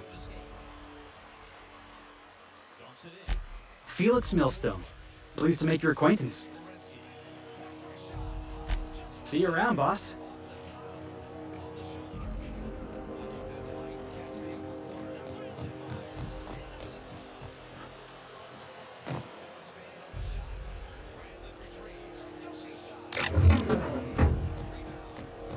Customs and inspection, right this way. Identification, please. Captain Hawthorne, you said. Let me apologize in advance. I'm about to ruin your day. According to your ship's record, you've been flagged by the board. Your ship will be impounded until such a time as they see fit to lift it. But we've hardly been out of Edgewater long enough to get in trouble. Well, isn't this wonderful? The captain's done something to get on the board's bad side. Now, hold on. This isn't the end of the world. Probably. You'll want to take it up with Udom Bedford, our board representative here on Groundbreaker. His office is located along the starboard wall of the promenade. Shines like a Byzantium commode. You can't miss it. Just the opposite. The board knows we don't take kindly to their interfering in our operations here. Surely this must be some sort of mix-up. They must have a real big bee in their bonnets, then. Everyone knows you don't trifle with Groundbreaker if you want to get your goods on time. If I had to take a guess as to why, you probably riled up the wrong petty board bureaucrat. A man named Udom Bedford.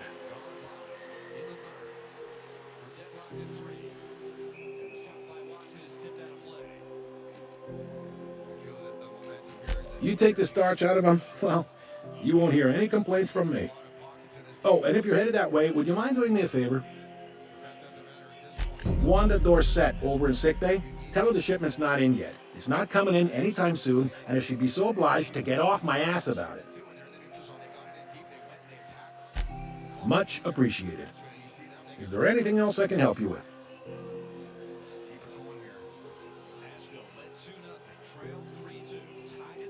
Maybe. Most of the shipping traffic in the system passes through Groundbreaker.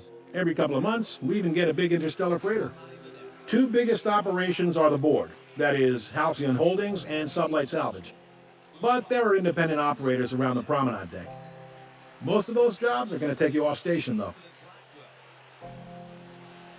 Commandant Sanita might have a couple of folks she needs killed. Bad folks, I mean. Not regular folks. She'll be at the security desk behind me. Chief Jun Lei might have an errand needs running. She's all tied up trying to fix our heat problem. You'll find her in engineering. No kidding? I'd love to get a look at this old girl's innards. I bet they're real twisty and weird. In a good way. Happy to help. That's my job, after all. You're real good at it, too. Well, thank you, miss. It's nice to be recognized. Yep. Can we move this along? I have a certain, matter I'd like to attend to, Captain.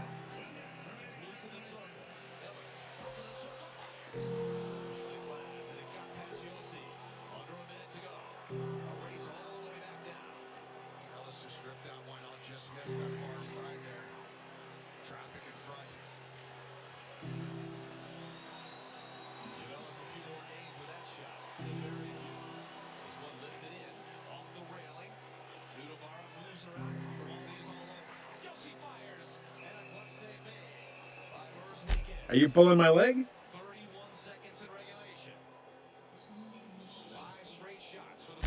Damn freighter captains. If it's not the scurvy getting to you, it's the space madness.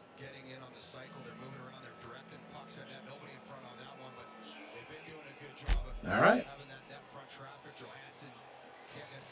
He's friendly enough unless you speak ill of the board. Get the sense he doesn't care for Groundbreaker much.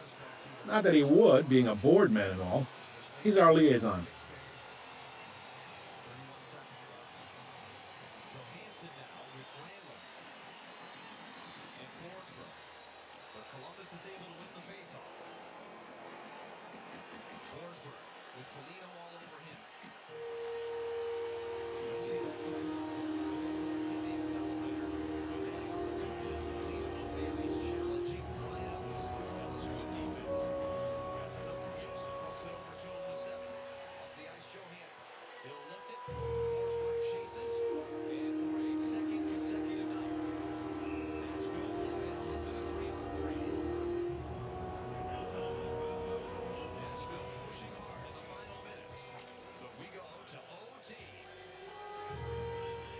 Really likes his cereals, too. Maybe a little too much.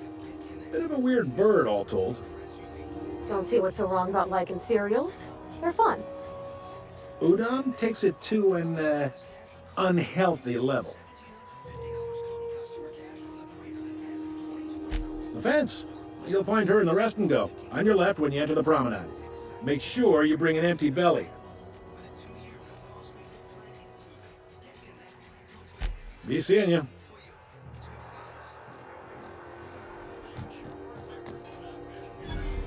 Carry on.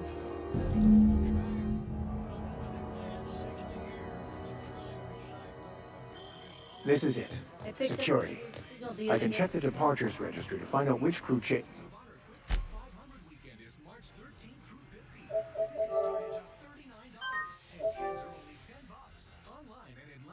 I mean, the Scholar, shipped in and out. Try not to be distracted by the glare of the adverts. Lots of unsavory types about. Seats unbearable. Go back to Byzantium, you fool. Have you seen this man? Reward offered for information needed to capture a village soldier in his province. Report any sightings to your local board and Move along.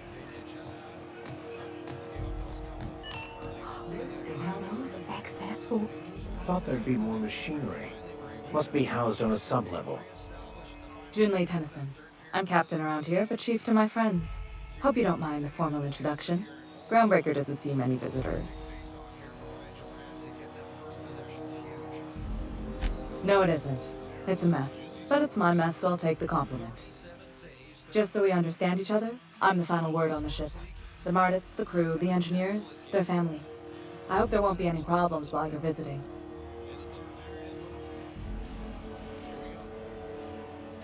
Good. Don't go making trouble, and chances are you won't find any. That's how I like it here. So what brings you to Groundbreaker? I'm curious, even though 9 times out of 10 the answer's just passing through.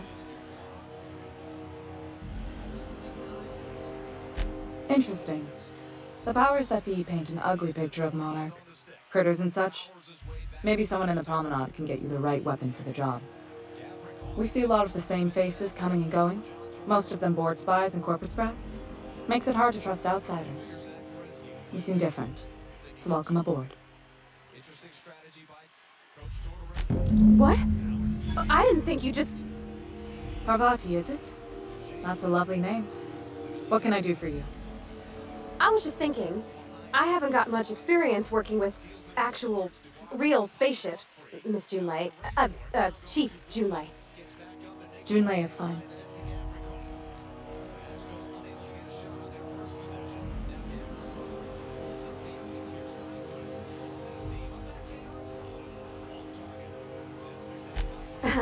Okay. Since you run a whole space station, I was wondering if, well, maybe you could teach me some things. I could message you later, maybe? I'd be happy to make the time, Parvati. You can ask me anything.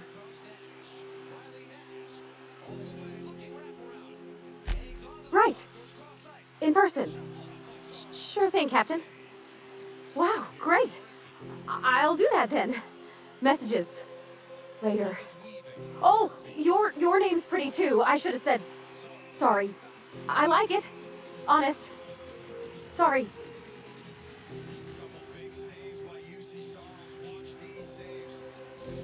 Couldn't have done it without your moral support, Captain. Now, if there's nothing else, there are other parts of the ship begging for my attention.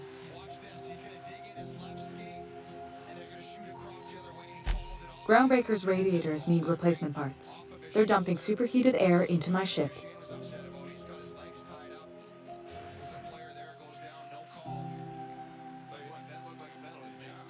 Only the board has access to new parts, and I won't let them swindle me into a corner. None. Every time I give in to the board, Groundbreaker loses its freedom. Soon there won't be anything left. I can't allow that. The board isn't helping, and my resources are spread thin. If I don't get those radiators back online, Groundbreaker, everyone on board, will be cooked alive. Reasonable, huh? That's the best news I've heard all day.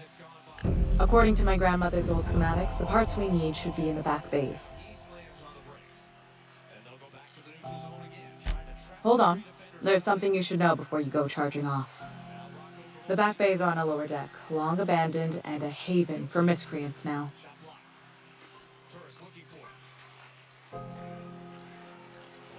Good. Once you've obtained the parts, we can proceed to the next phase of repairs.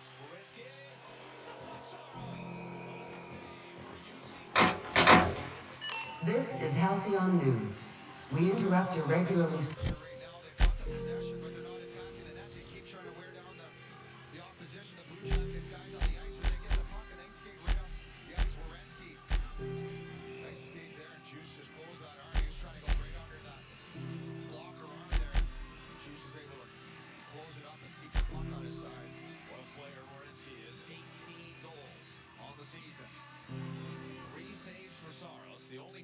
On goal in this 3-on-3. Under 2 to go. Back behind the net, circling back is Matthias Ekholm. Ekholm now Scheduled advertisement for the following story. The board would like to remind Pacers and other... And he's cut off by Nudavara. Peeled out of there. Johansson.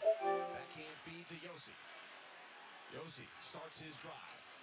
Sharp angle shot. Not sure if that was actually on net or not. Tried to surprise Merzlikins.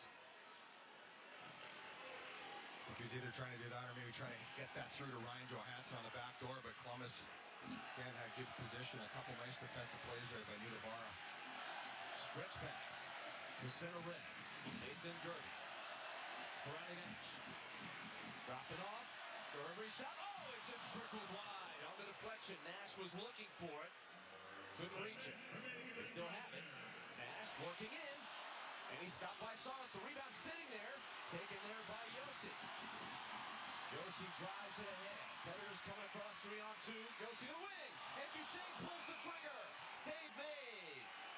Merzlikins hangs on to the rebound. All Predators finally come down and get some shots and attack the net here. Roman Yossi just going to dish this to the outside, and Matt Duchesne puts it right on net. Merzlikins makes it save. He read that one right in the crest there. Makes it easy. Didn't quite handle it perfectly, but is able to cover up. Nashville taking a deep breath along with over 17,000 fans. They're all on their feet. 46 seconds left in the 3-on-3. Face-off win. Ellis to Arvidsson. Defender fell down, but Arvidsson lost the puck. Arvidsson will work back into the space. Trying to open up the ice all the way back. Ryan Ellis has 2 3-on-3 winners this year. Here he comes again. In Tampa and in Boston. Arvidsson erased into the corner. 15 seconds to go. Still time for the Jackets. Matteau. Crisscrossing. Gavrikov shot. Blocked. A diving play by Arvidsson. A brilliant stick. Matteau again. off the side of the cage. And this game's going to a shootout. A battle for 5 minutes. Saros with 4 saves. And we move on to the maximum time. Well, this is paying the price here. You look at Victor Arvidsson. Right there, sticks that leg out. Just no protection on the side of the leg and just fearlessness paying the price to keep that puck from getting to the net. And UC Saros was incredible in that second, third period. In overtime, he had to make about 5-6 big-time saves. It's too bad this game has to go to a shootout. It's 3-on-3. I'd like to see it solved in regulation of the overtime. Now it gets to a skills competition. What a game there. Saros again coming up big. Merzlikins had his moments too. He was pretty good tonight. So this is one of those embrace the grind moments. Everybody out there, I'm sure, is a bit exhausted. Yeah, it's the second game in 2 nights, but you know what? That's neither here nor there. With what's at stake here, you got to find a way. You got to battle, and like you said, embrace the grind. Find a way to get the 2 points. It's in the shootout. Get it done, fellas. Here is Pierre-Luc Dubois, very effective so far. He will be the first shooter against UC Saros. Dubois, just 21 years of age, the 3rd overall pick in 2016. The top offensive weapon at forward for this squad. Crowd rises to their feet. Dubois approaches from the wing. And he scores. He took a perfect angle and delivered it top shelf. Oh, that was a nice move, and he executed here. Coming in slow, he's going to take it across the middle, head up the whole way, and he gets out. Key to this one, puts it up and over, right under the bar there. That's tough for a goaltender. Dubois with nice execution on that to start things off. Philip Forsberg goes in round 1 for the Predators. He goes straight up the gut with speed. And he ties it up. Philip Forsberg. He hit the turbo boost and went right down Broadway. This is quick. This is confidence. Look at him. Quick hands, head up again. He pulls it over right on the outside. He pulls that puck to his forehand, and that buys him about 6-7 inches on the outside, right inside the post there, and just executes that shot right over the pad inside the post. Now it is Stefan Matteau. Just his 2nd game of the season for the Blue Jackets. He approaches, he shoots, he's stopped by Saros. And you hear the roar from Smithsville. Big save by Juice right there. Matteau was trying to use his body, take the momentum across and leave that short side open. Saros followed it all the way, he goes back with the blocker, makes another big one. All eyes on Matt Duchene against the team that he played for last season. Duchene accelerates. And what a save! He had Merzlikins down and out, and somehow it hit the gear. Yeah, down and out. He got Merzlikins to bite on the fake. Watch this, really, a little pump fake right there. He's down, but the athleticism. Merzlikins digs in that left skate, pushes out, and attacks the stick blade. No aerial angle for Duchene. Desperation time. Now Emil Bemstrom coming in for Columbus. He's stopped by Saros. A blocker save. What a save by Saros, and this is another good move. He's just staying with him. Patience is a key as a goaltender. Try not to bite. And you can see Bemstrom right there tries to sneak that shot, make a little deceptive move. Saros keeps that blocker up high, makes another good save. Now it is Kyle Travelers, the passage to Monarch is restricted for local protection. A chance to end this shootout. Canyons of acid and sulfur rain are the least of the horrors plaguing the surface of Monarch.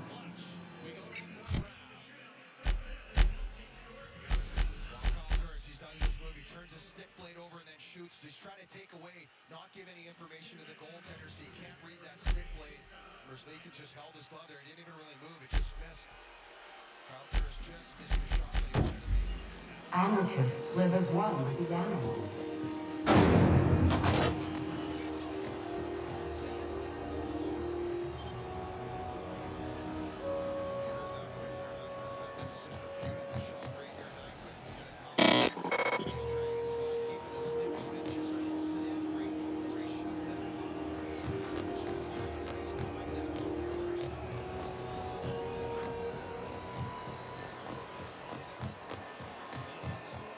Are you listening? You can't keep me out of... I'm sorry. Am I causing a scene? See, Umfuru? We could have avoided all this unpleasantness if you just let me talk to Jessie in the first place. Let me get one thing straight. Jessie and I are not friends. I just owe her, okay? As for the rest, I'm trying to figure that out. All I know is that she's been here too long, and she's apparently not receiving visitors.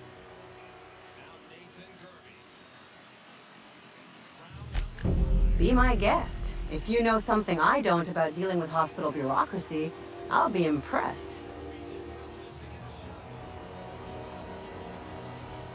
Something I can help you with?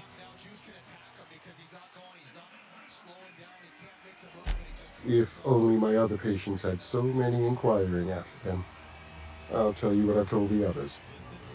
The records say Miss Doyle checked herself in and requested I admit no visitors.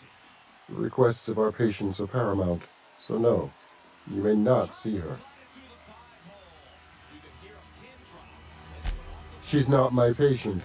I'm certain no one on my staff would falsify patient records, if that's what you're implying.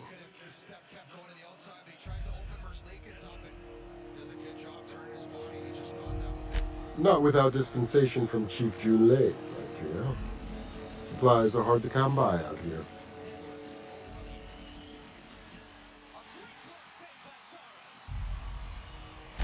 We don't have the ability to manufacture our own medical supplies here on Groundbreaker. Regrettably, we are dependent on the board for such mundane items as bandages and antibiotics, as well as more critical resources like adequately trained staff. We'd nearly signed a supply agreement with Anti-Cleos, but they demanded we only use their branded drugs, and that's simply not tenable. Take care.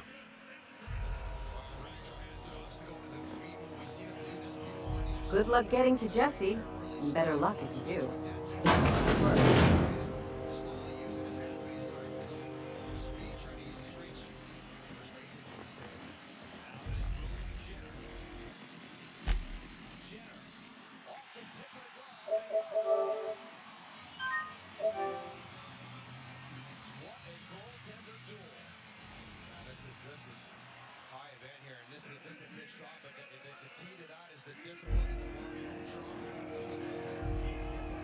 Can't say I've seen you before.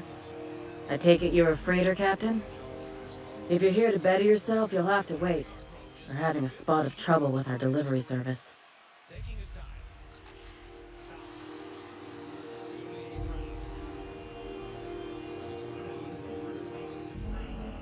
He must be referring to Irion.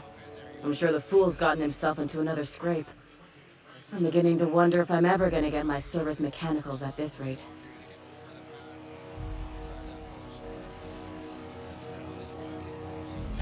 Our delivery man. A brave idiot with a penchant for getting himself delayed. Sometimes by dates, usually by bandits. I'd be grateful if you'd spare the time. We need his delivery soon as yesterday. Last he told me, he was taking a shortcut by Scylla, an asteroid in the Charybdis cluster.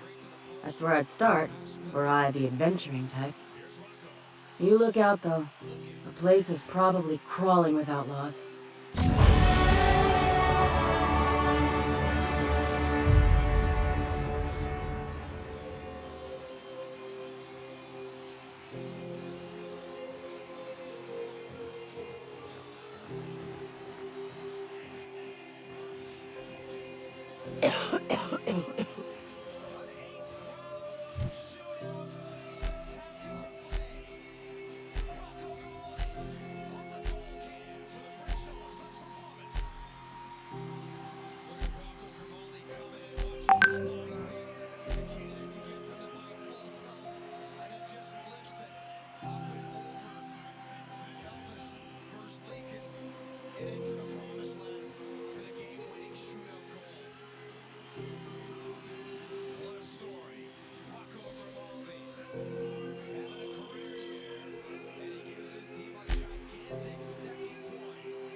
Round shootout. What can you say about Rocco Grimaldi? Nice, great move. Obviously, he executed. Yeah, rooftop where moms keep the cookies, I guess. Yeah, nice move. Ryan Ellis missed 20 games and came back into the lineup. What has his presence brought? He's one of the best defensemen in the league, and just his presence in the locker room is huge too. How big was it when points are so important at this part of the season to pick up 2 points tonight and kick off this 4-game homestand? It's huge, especially on a Saturday night in Bridgestone. And you guys are rocking, so let's do it again. Thanks, Phil.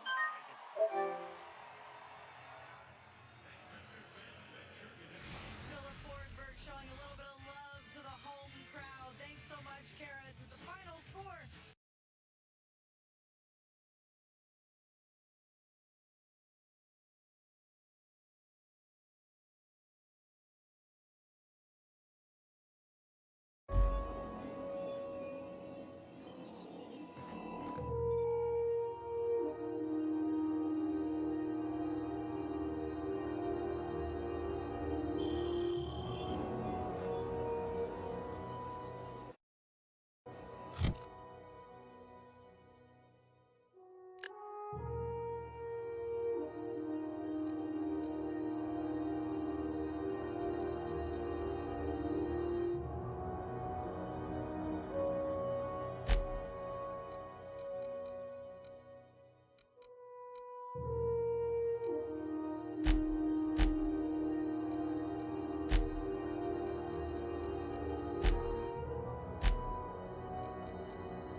You're sure this is perfectly safe? I'd rather not die early of an infectious disease myself.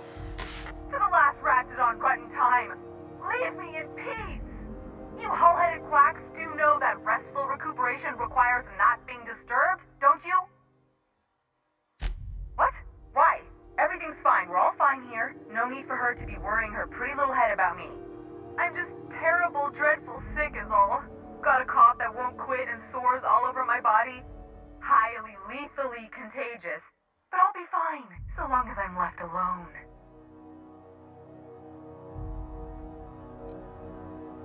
Criminy. She really ain't gonna drop this, is she? Alright, okay. We can discuss this like the level-headed folk that we are. Seems I've gotta do something before Ellie goes jabbering my business to anyone with one ear and an intent to listen. The truth is, I'm not sick. But if you repeat what I'm about to tell you to anyone, I will deny it with my dying breath.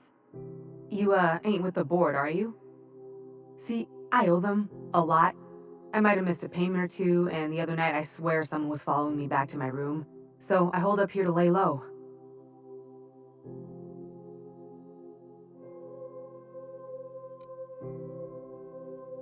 Udon Bedford's the board guy on the station. He'd know how I stand with them. If you can square things for me, I'd owe you one even bigger than Ellie owes me. What? No, I didn't do anything. I'm a law-abiding denizen of this ship, I swear.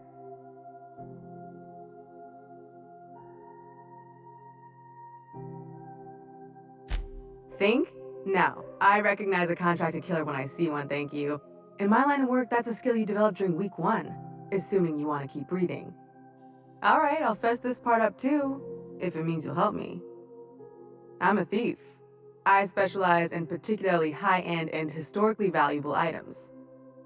3 weeks back, I caught rumor that the Blood Tier diamond, last worn by an heiress on the Lost Hope, had surfaced for the first time in 70 years.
If I had, you think I'd be hiding out in the med bay?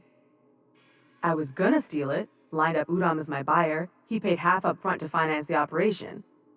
Let's just say things went sideways about the time I got my hands on the diamond, and it crumbled to stardust in my palm. Anywho, I barely made it out with my life, and nary a plan to make back Udom's deposit I'd spent.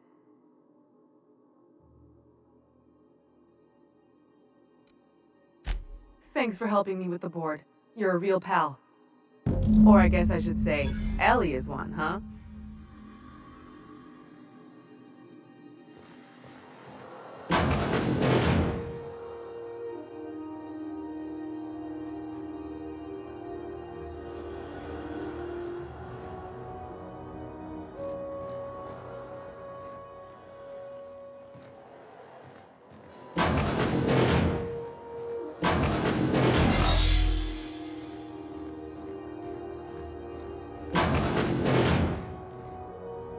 Any word on Jesse?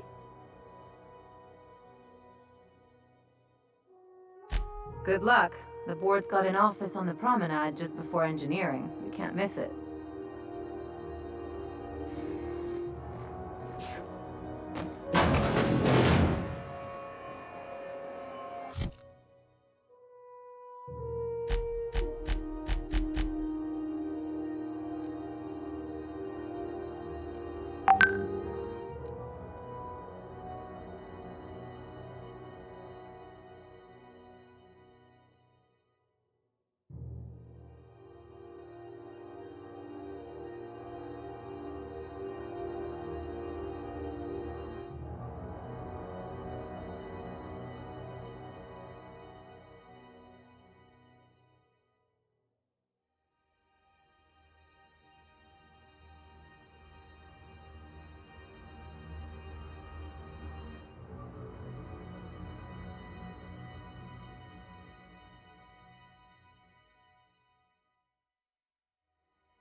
Plymouth Red, were you expecting any company?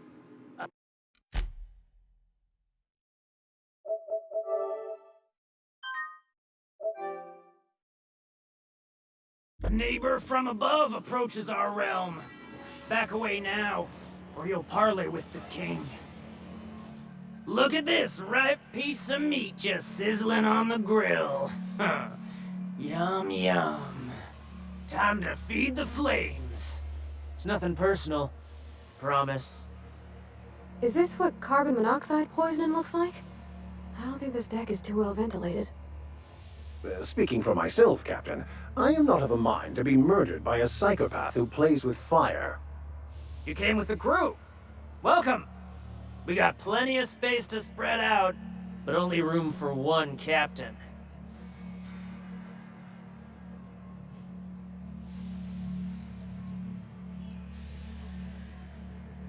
I know this ain't a toy, neighbor from above. It's a catalyst, just like me. Keep talking. I like the sound of your voice. That's right, sir. Just the parts. We'll be in and out in a jiff. You won't even know we were here. Tennyson just keeps feeding the furnace, don't she? We're still playing with her last sacrifice out back, with the crew. You don't just ask a king for a favor when you're standing in his court. You bring tribute, sacrifices, prophecy, shit like that.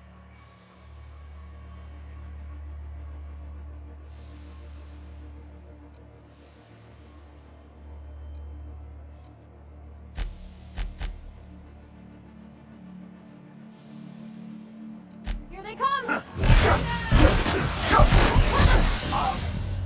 Right.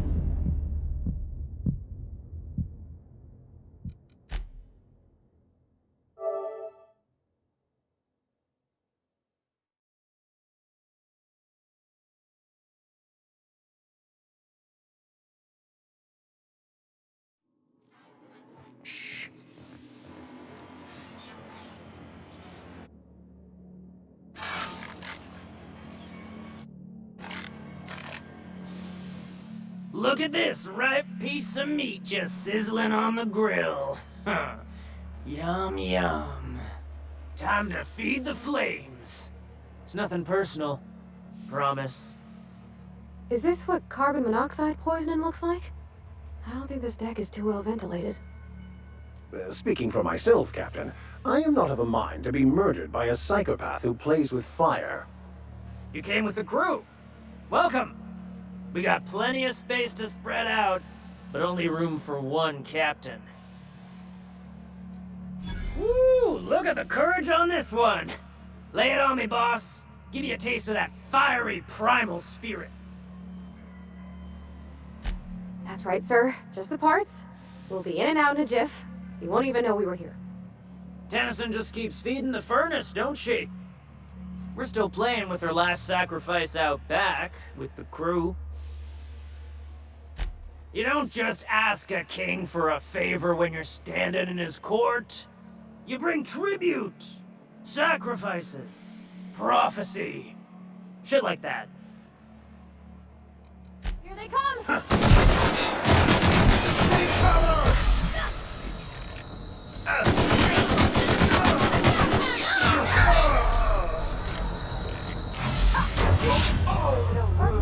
Are we done?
Look at this ripe piece of meat just sizzling on.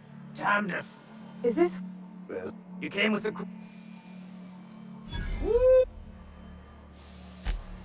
Tennyson. Incoming.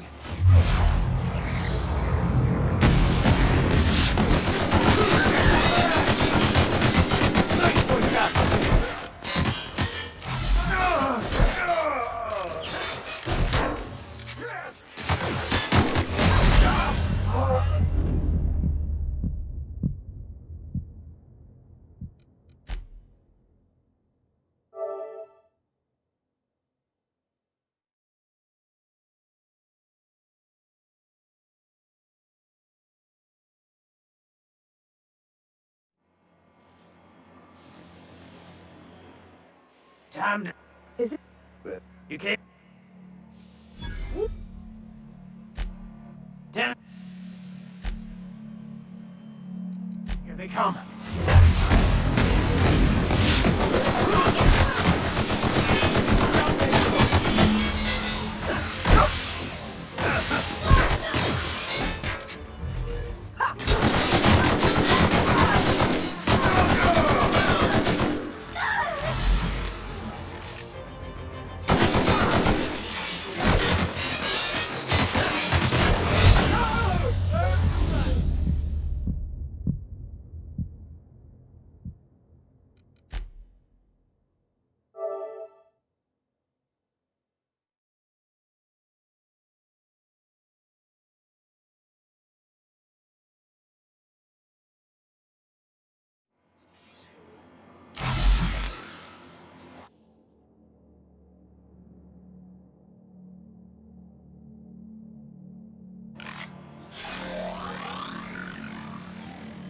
Look at this.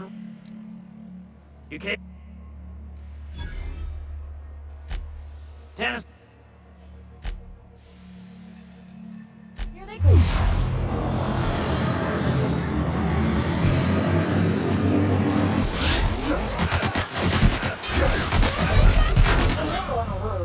One ugly corpse.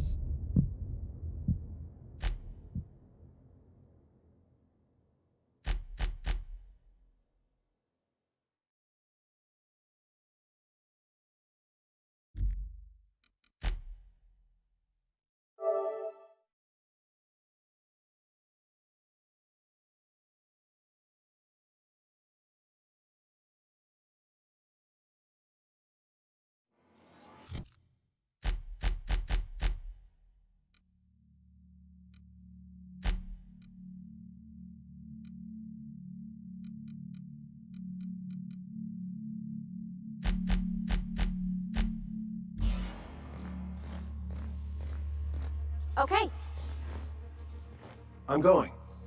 I'm going. be right there. Time. Tennyson. Incoming!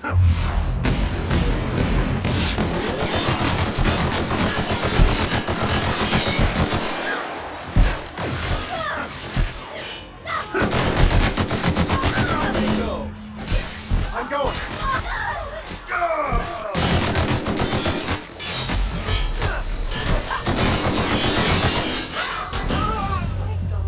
That was a close one.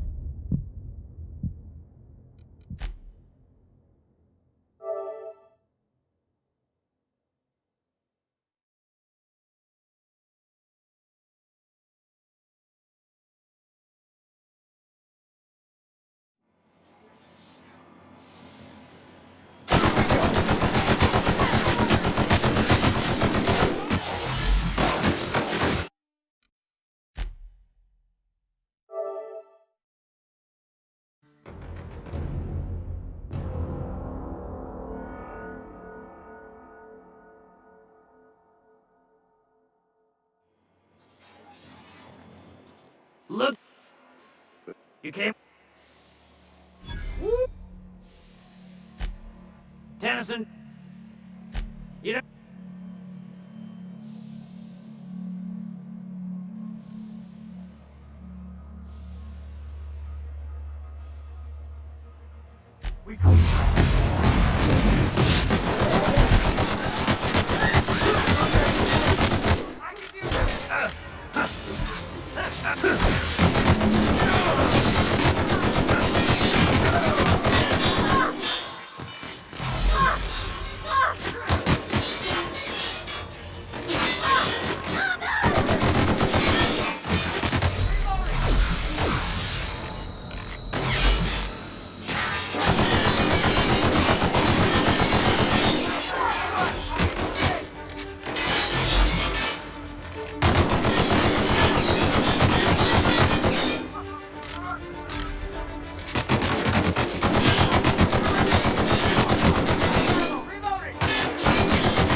Look at this.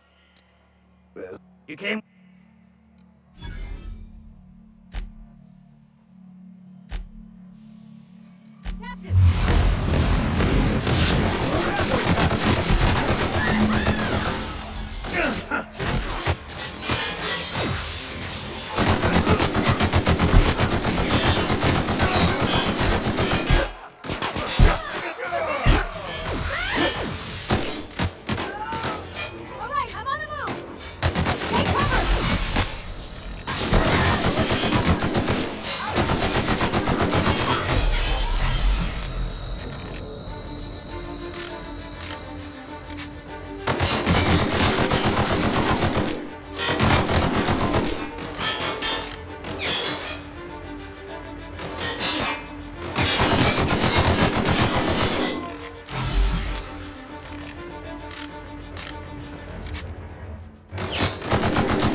Even the proverbial unwashed masses would turn their noses up at this place.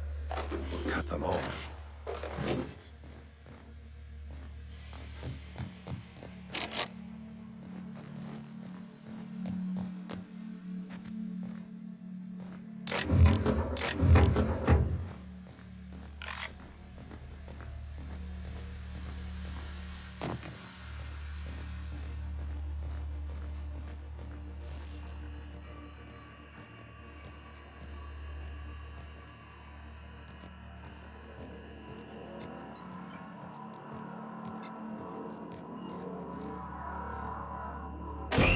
Julia's gonna be pleased as pie when we show her these.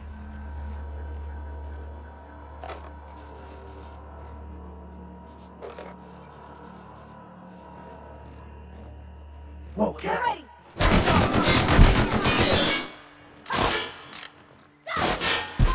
Everyone all right?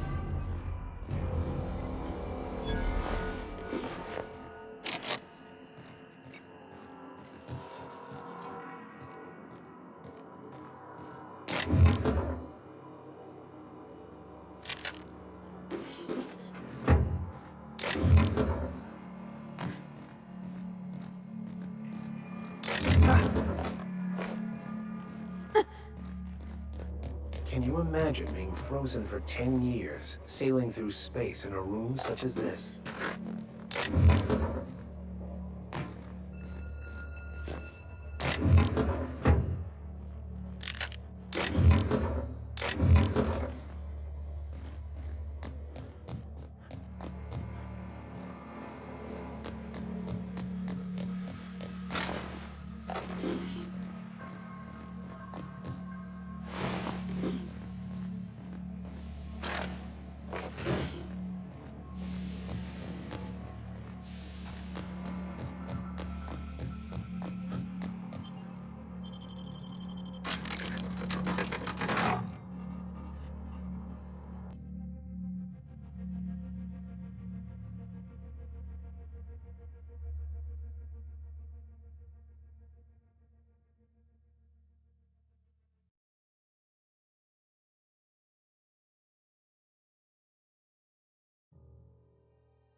You've returned, and in one piece. Color me impressed.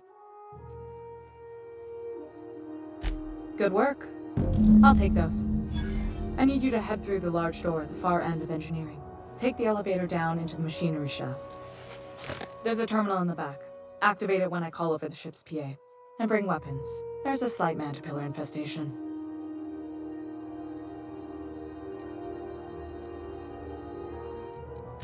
Don't worry, Miss Junlei. We'll be super gentle with the ship. You don't got a thing to worry about.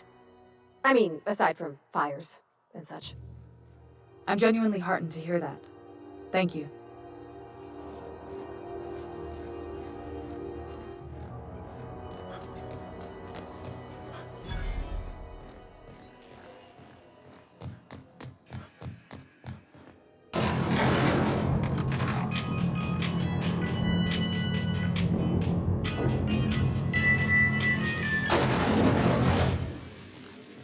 The controls are on the back of the machinery down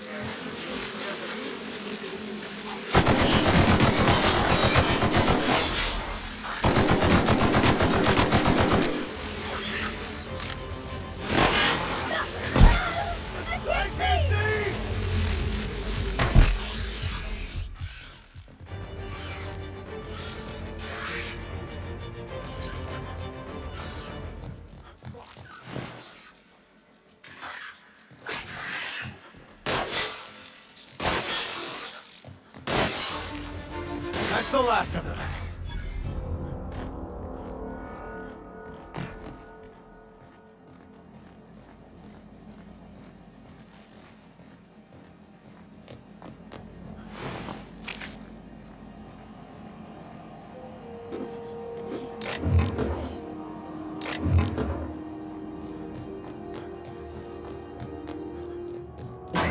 I'll tell you the security mechanicals booted up and killed a bunch of mantis.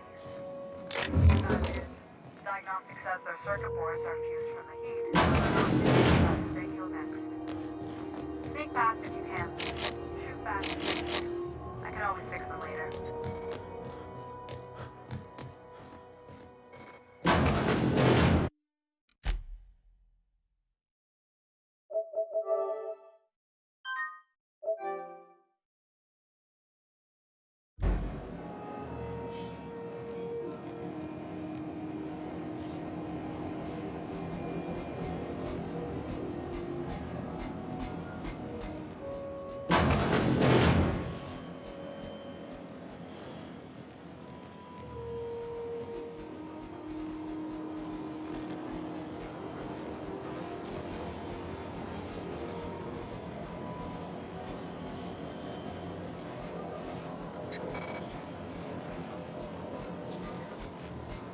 assist, Sergeant. Watch out, Captain.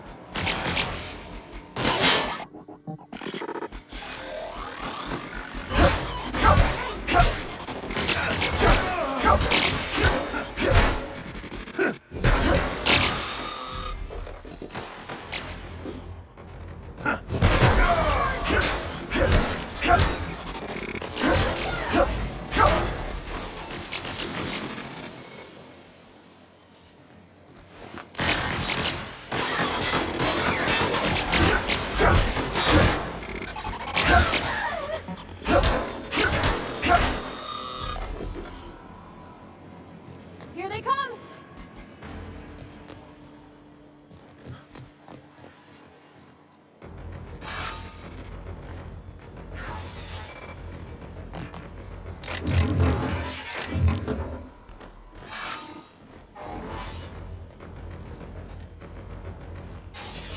That's the terminal.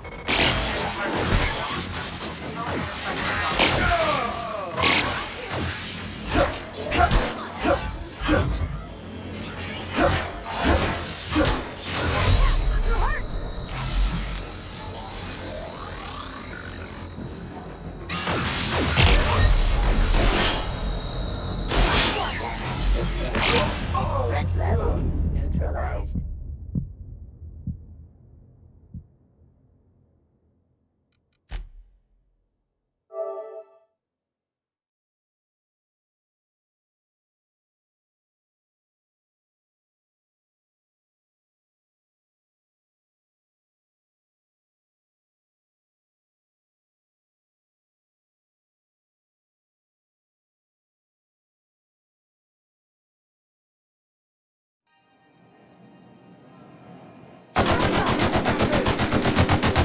Making my way there! On my way!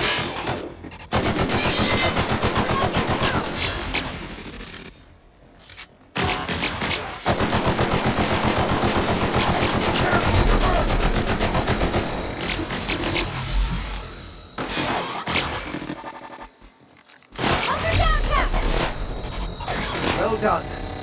We are victorious.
Processing. Performing an area sweep now. Past that armor!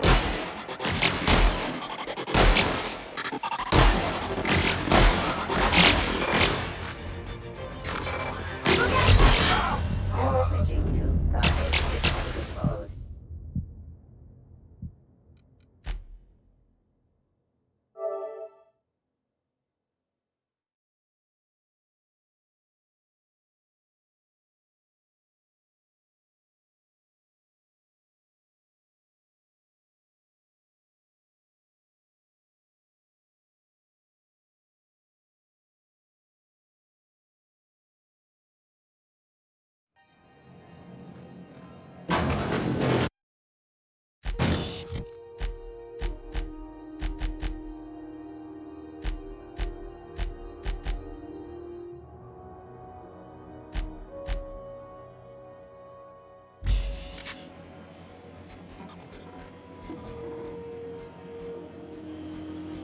I'm going.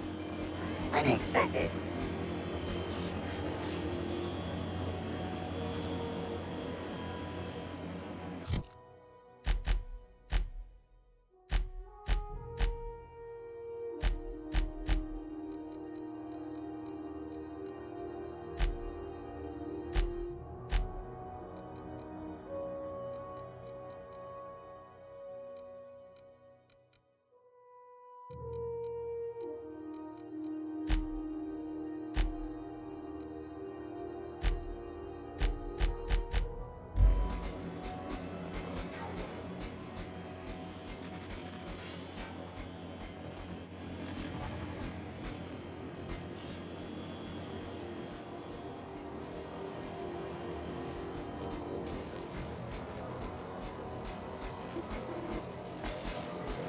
Security patrol initiated.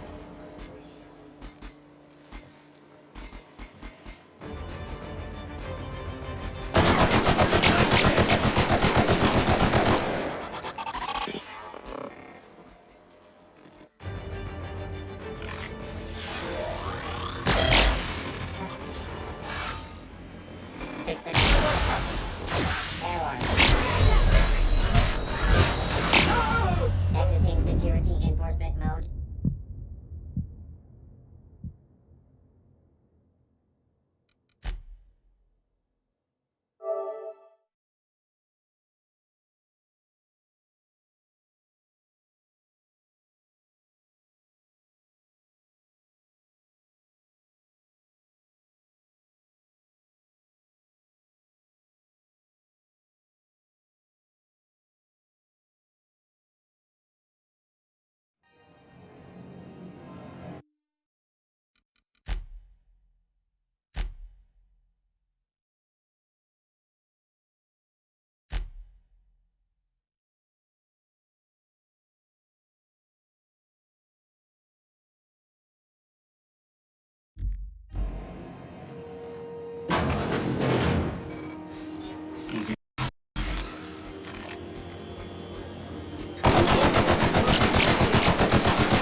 Unexpected.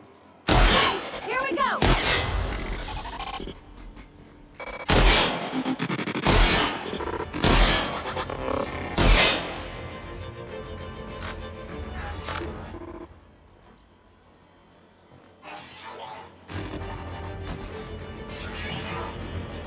Scanning target.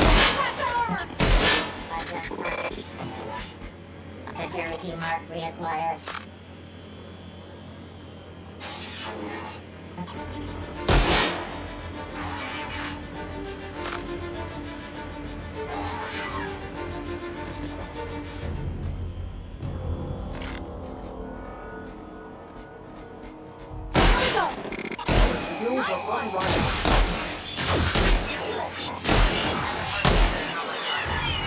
Cycle the drop at pumps. If you don't know what that means, just look for a command that says cycle drop at pumps.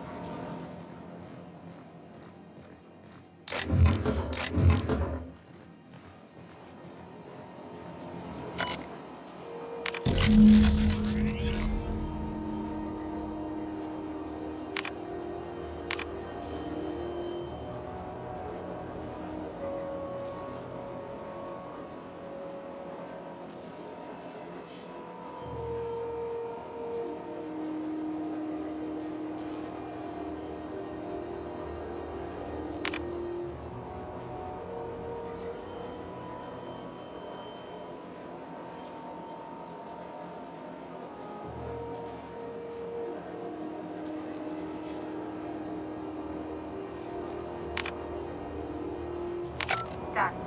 The temperatures are dropping. Stop by once you found your way out of there.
This is Halcyon News. We interrupt your regular... My boards are returning to green. What a weight that is off my shoulders. I don't normally tolerate outsiders mucking about in my station's guts, but you're all right. The temperature should be dropping as we speak. I'll see to it the crew knows who kept us all from boiling alive. If you've got time, I believe Edna has a comms issue that could use your attention. I've also authorized Doc and Furu to sell you our premium meds. Frustrating. Everything down to the circuit boards is past warranty, so I have the pleasure of making life-or-death decisions on a shoestring budget. Plus, there's no time to train my successor or document fixes in a way that anyone outside the family would understand. Sure is. The Tennysons came over on the Groundbreaker. My grandmother, Chief Gayan, kept it together during the crossing and until she died. I was promoted only recently, when my mom died. Then I took the leap from chief engineer to captain. They must have been amazing people to have taught you all you know, I mean, which is a lot. That means a lot coming from a fellow engineer.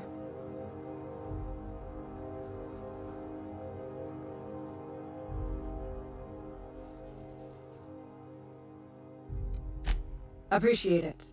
There wasn't much that took me by surprise about the job, but the little things you never expect or think about, they add up over time. Maybe you can see why I'm protective of Groundbreaker. This ship is family. It's got tinkerings and bypasses that only Tennysons know about.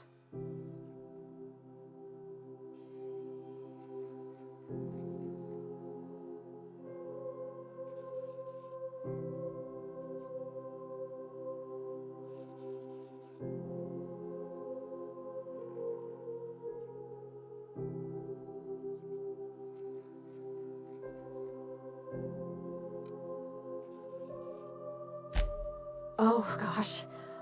I don't know. I'm really just a dab hand with a wrench. Nothing special.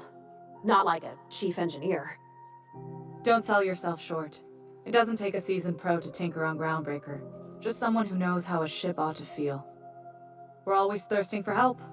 If you could find your way around this labyrinth of ducts and panels, we could work something out.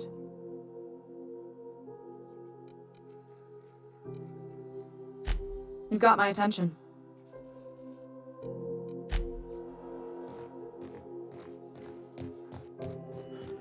This is House.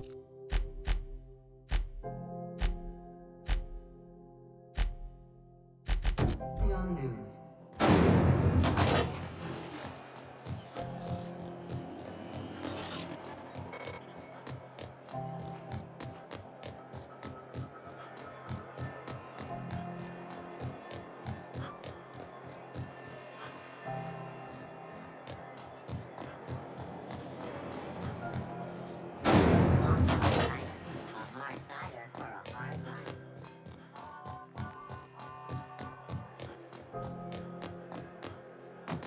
Hey, be careful with those crates, huh?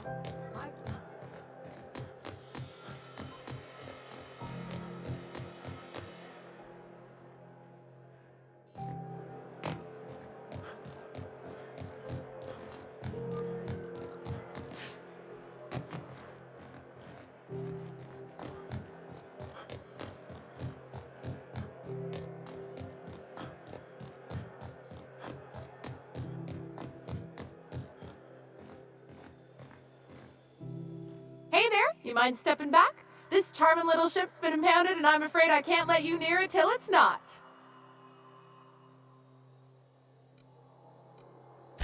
I'd surely love to, but that's just not my bailiwick. You'll want to have words with our representative here from the board, Mr. Udom Bedford. His office is on the promenade. Have yourself a pleasant day.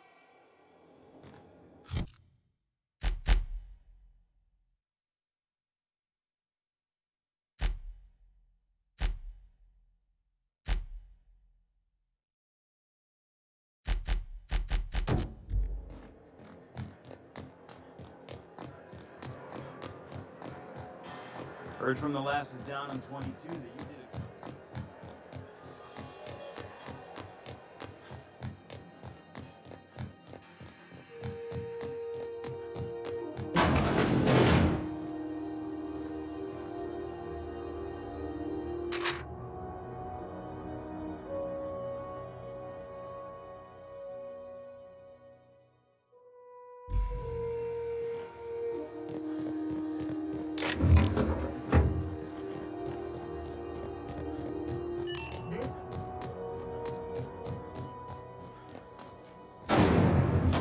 Spectrum Blacker.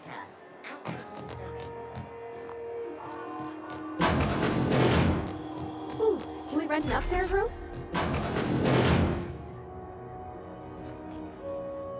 What was that? Careful. What do you think you're doing?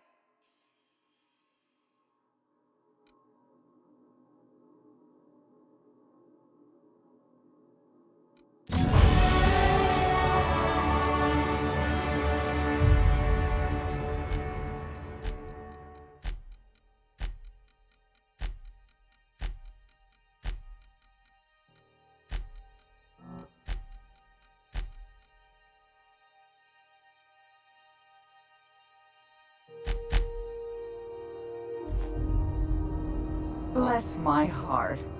A stranger come knocking on a poor old woman's door. You here for a particular reason? Or did the neighbors tell you how good my sugar cookies are? Made without a single natural ingredient, or an oven. Just like store-bought.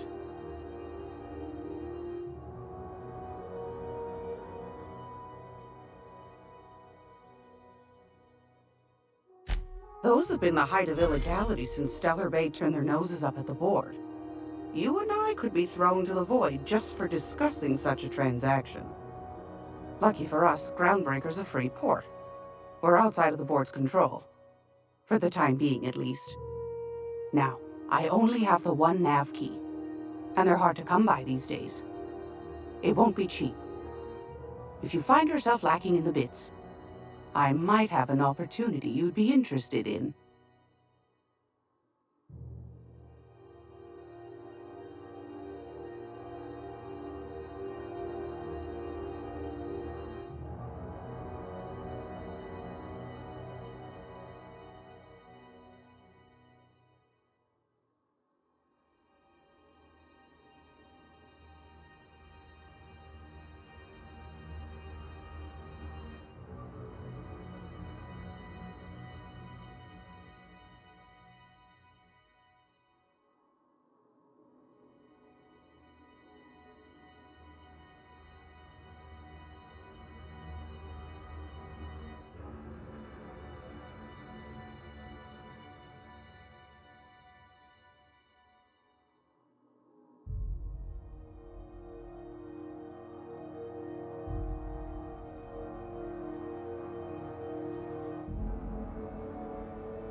Well, I find I'm in need of a ship captain with a little moral flexibility. Might be this could help out the Groundbreaker, as well as earn some bits. But if you've got qualms... Do you know Edna, over in engineering? Sweet as a pea, that one. On occasion, she'll pass along transmissions I might find interesting. She sent me a recording of a distress signal she'd scraped from the Groundbreaker's comm array. Curious thing is, it came from an outpost called Roseway, and Auntie Cleo abandoned that place years ago. You've got an ear for intrigue and a nose for bits. I like that. Here's a copy of the SOS recording, complete with the coordinates. If you should find a secret worth selling, might be I could find a buyer. Corporate bigwigs will pay top bit for inside information on their competitors. The more we got the corps fighting each other, the less time they got to meddle in our affairs.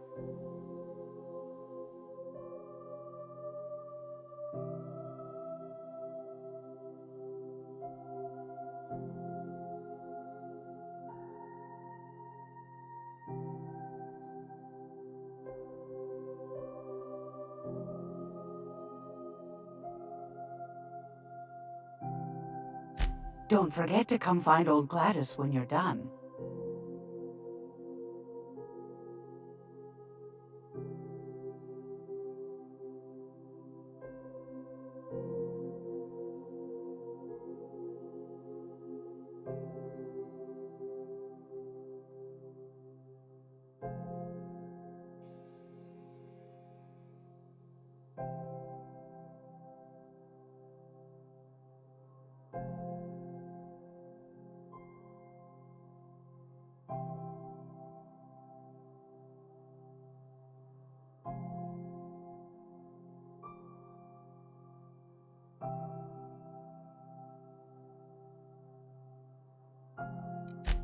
Anytime, sweetheart.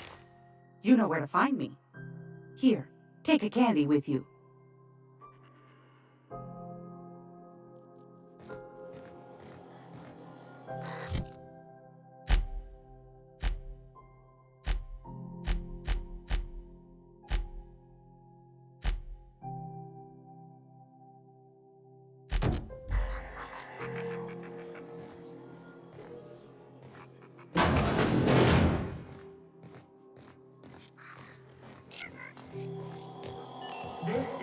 unknown.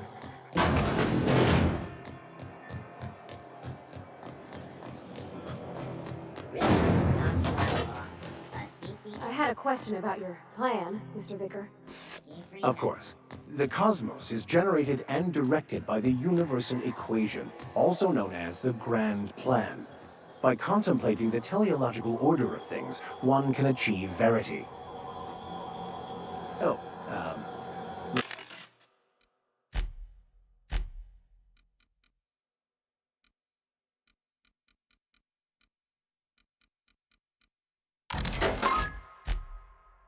right. You had a question? Never mind. That about it.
Great work.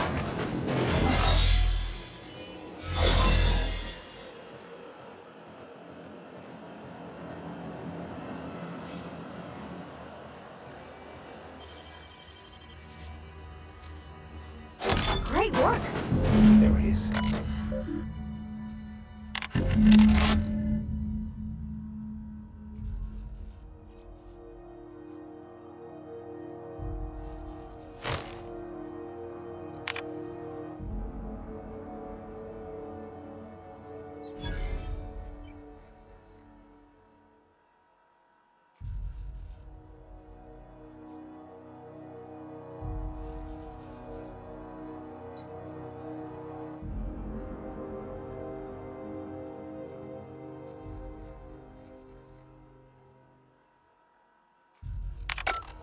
Now that we have the data cartridge, I can finally find out where that scholar I'm looking for ended up.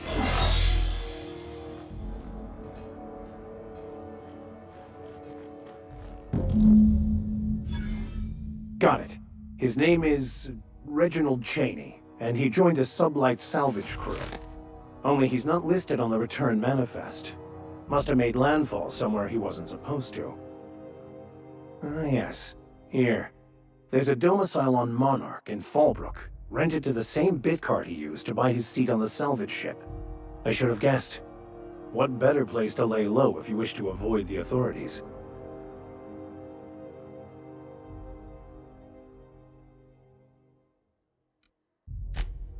Oh, it's nothing. I suppose I really didn't have much faith in actually finding him. Was a bit of a long shot, wasn't it? I admit it was a bit of a long shot, but when you've spent as many hours as I have in contemplation of the universe's secrets, you sometimes get a sense for these things.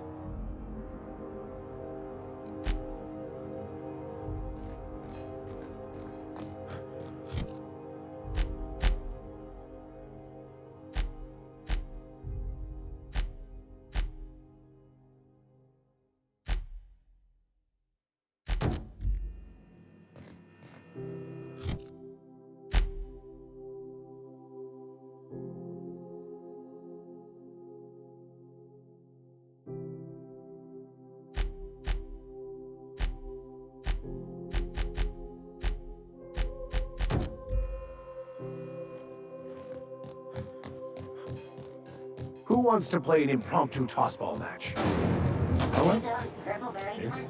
You want a punch? We got your punch right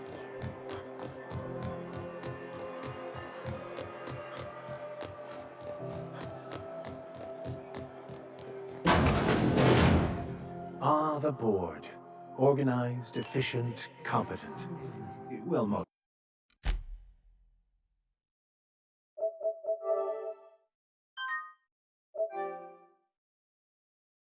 Interrupt your regularly scheduled Ah, yes.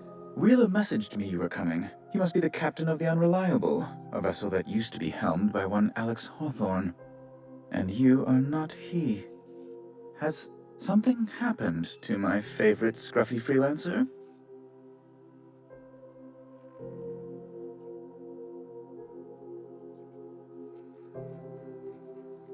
Oh no, this is terrible. My dear friend, what devilry is this? In whose miserable fever dream am I trapped?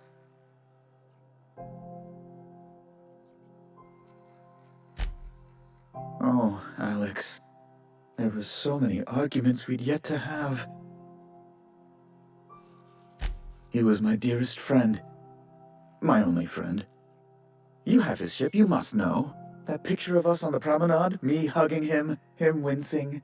I keep a copy beside my bed. Did he? Ah, that's just like him. Such a sentimental man. Tell me, how did he die? No! How dreadful. That was always Alex's greatest fear, you know. Devoured by those fiends. Becoming one with their droppings. Right. You're going important places, I'm sure. Big, exciting, important places. There, I've removed the flag from your ship. I'm terribly sorry for the inconvenience. However, before you go, Alex promised to tell me the location of Phineas Wells. I'm sure you've seen his wanted posters all over the colony. Did Alex tell you where Wells might be? Anything at all?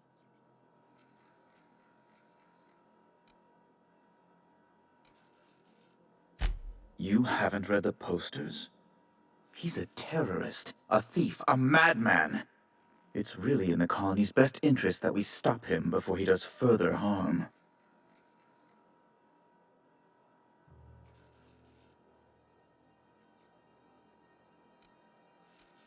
Well, Alex knew, or he said he did. And you have his ship. Maybe he kept some records around, or a conveniently placed note on his bedside table.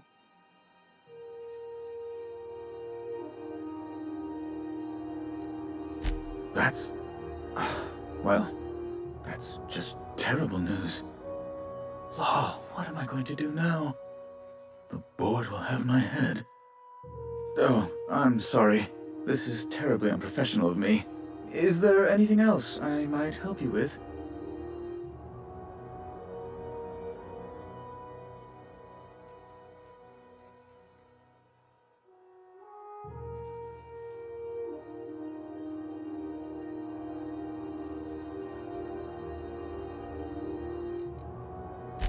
Miss Doyle owes the board a significant sum. Alas, the only collateral she has is her organs.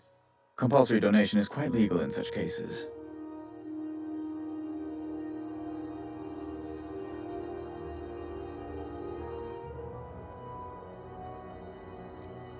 That's not unreasonable. I guess it's better than losing your organs, but I don't know, Captain. It just doesn't seem right. Miss Doyle is deeply in debt, and the board has every right to do whatever they like to recoup that debt. What guarantee do I have that she'll agree to the terms you negotiate?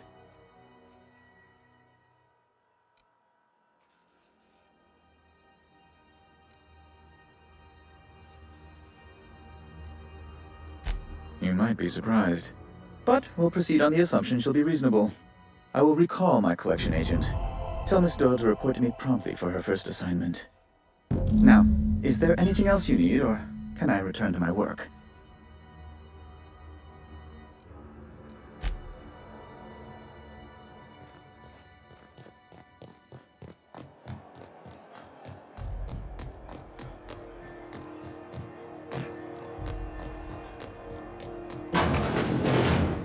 wish I could say it was good to see you, Ellie.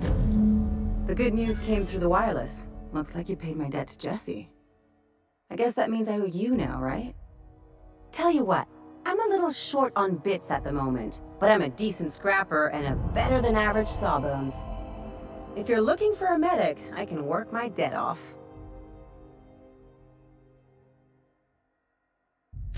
If I'm being honest, and I prefer not to, I was about ready to pick up another contract anyway, and you settled this in a pretty tidy fashion, which tells me you're competent. But we can say I'm repaying the favor if you prefer that version.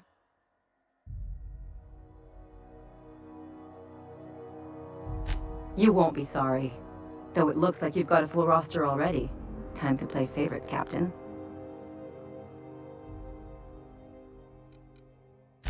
Dr. Fenhill, glad you opted to join us. It'll be good to have a Sawbones on the crew.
Gracious. I was just sitting down for tea.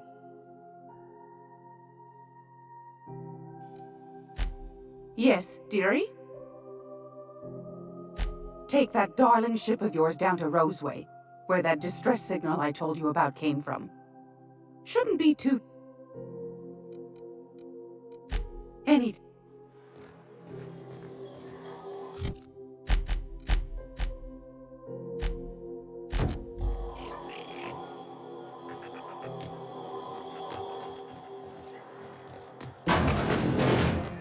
When might we expect you up here? Miss Ellie, Dr. Finhill. I notice your pistol's been making a funny noise. What are you talking about? I oil it every night. Well, look here. Your slide's not recoiling fully? You might be due for a new spring. I could take a look, maybe... Hey, you got a second? Fancy running into you again. Don't mind me. It's just admiring your ship from up close. Gotta hand it to you, boss. That's a fine-looking ship. Only thing it's missing is me. Yes, I absolutely am. Just give me a shot. That's all I'm asking. I could be the best damn crew you ever hired.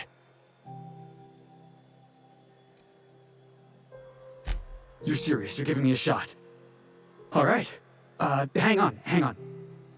I put together a little speech, just in case you asked. Hey there. I'm Felix Millstone. I have prepared a list of reasons why I believe you should hire me to join the crew of your ship and/or outlaw gang. Firstly, I am highly personable, and I get along well with anyone who is not of the jackass persuasion. Sorry. He's funny. Secondly, I can be counted on in the event of a firefight, standoff, and/or raid. My motto is, if you need a steady gun hand, I'm your man. That motto is it's a work in progress. Additionally, I have several years of experience as a box hauler. This skill may come in handy if you need a body dragged away or a door held open while escaping enemy fire. In conclusion, thank you for considering me for your ship crew and/or outlaw gang. I look forward to our adventures together. I thought that was real good, Felix. Thanks for the vote of confidence. What do you think? Am I in?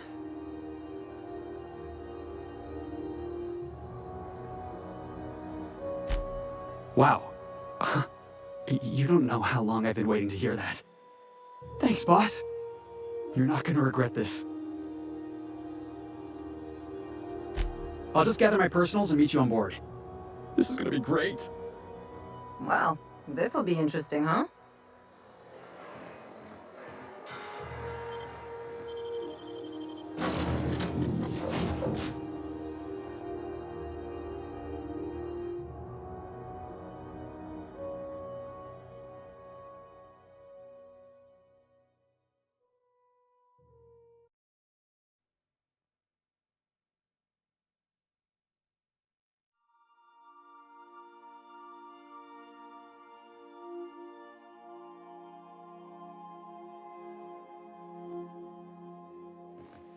Please, would you kindly inform the crew that long chats with Ada are not required every time the captain leaves the ship?